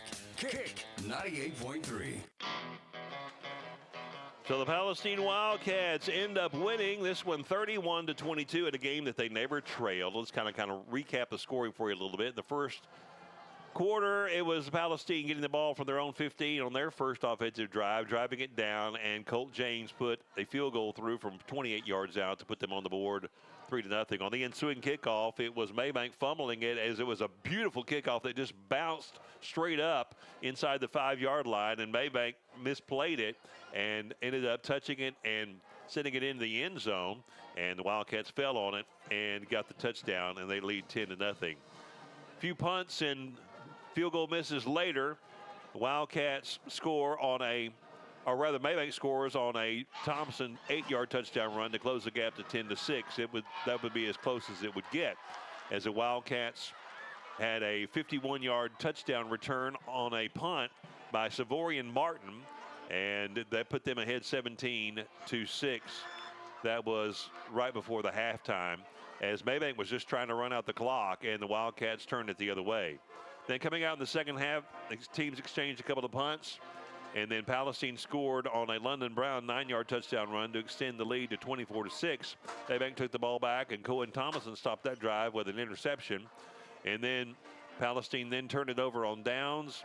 And then on the ensuing drive, it was the Wildcats getting a 45-yard interception return by Kason Applewhite. And that was a beautiful way to end his Wildcat Stadium career, as Kason Applewhite gets himself a defensive lineman touchdown and extended the lead to 31-6. And then after that, it was really just kind of running things out. But Maybank was not giving up. They scored a touchdown on the fake punt. And then they came back and scored an offensive touchdown to close the gap to 31-22 in a game that was really not quite that close. And the Wildcats win it by a score of 31-22. Well, let's take a look at some of the games from around the area. Then we'll give you our player of the game as our final look there. As let's see if we can get some finals on some of those games we've been watching. As Carthage defeats Rusk 56-3. Brownsboro defeats Bullard, or is leading against Bullard, middle of the fourth quarter, 45-14. Malakoff defeats Mount Vernon, 38-27. Texas High defeats Jacksonville, 56-0. Athens defeats Center, 44-26. Elkhart is leading Winona, 39-21 late in the fourth quarter. And it is Lindell defeating Pine Tree, 17-10. West Rusk leading Buffalo, 42-31. Chapel Hill is leading Henderson 56-28. That game is tight all the way. It's 28-28 at halftime. And then Chapel Hill has dominated the second half, and they're going to win that one. The 2 minutes left to go in the fourth quarter. They're leading at 56-28. Jewett-Leon defeats Corrigan Camden 40-14. Crockett defeats Diboll, or rather, Diboll defeats Crockett. I'm sorry. Diboll defeats Crockett 27-20. Frankston defeated Crossroads 52-0. It was Cayuga 38, Kern 7. It was Tig 50, Huntington 0. Van 58, Paris North Lamar 7. It was Westwood losing to Fairfield 42-21. Oakwood defeated Bynum 47-44. And Grapeland defeated Tenaha last night 53-18. Our player of the game tonight, several really good candidates, but we're going to give this one tonight to Savorian Martin, the boss. He has been a stellar player for these Wildcats for several years now, 3 years on varsity, and he has been an outstanding cornerback, receiver, and tonight scored a touchdown in his final game on the home turf on a punt return. In fact, he had 2 punt returns for a touchdown, but one got called back on the penalty, but we're going to not worry about that one, and we're going to give it to Savorian Martin. He is a Texas Tech commit. He'll be playing in the defensive backfield for those Texas Tech Red Raiders starting next fall. And so we're going to give the player of the game to Savorian Martin. But again, several good candidates. It has been great to broadcast this game for you tonight. We'll be back with you next week as we travel to Pine Tree and hope that you can be there with us in the stadium. We'll be on the air at 7:15. We'd love to have you join us there, but if you can't, you'll be able to watch it or listen to it on YouTube at Palestine Wildcats or on the KYYK Facebook page, or you can listen to it on etexradio.live or on KYYK Radio. And Chris Ruwalt will be back with us next week on the color commentary, and we'll have that great broadcast for you. George Ciralde on the video directing, and Zakayla Ashford on the camera work. We'll be back with you next week.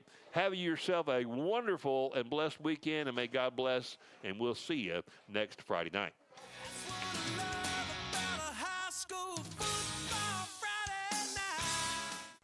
This is Jason Sander, owner at Quality Cool Air, where we strive to make your home comfort our top priority.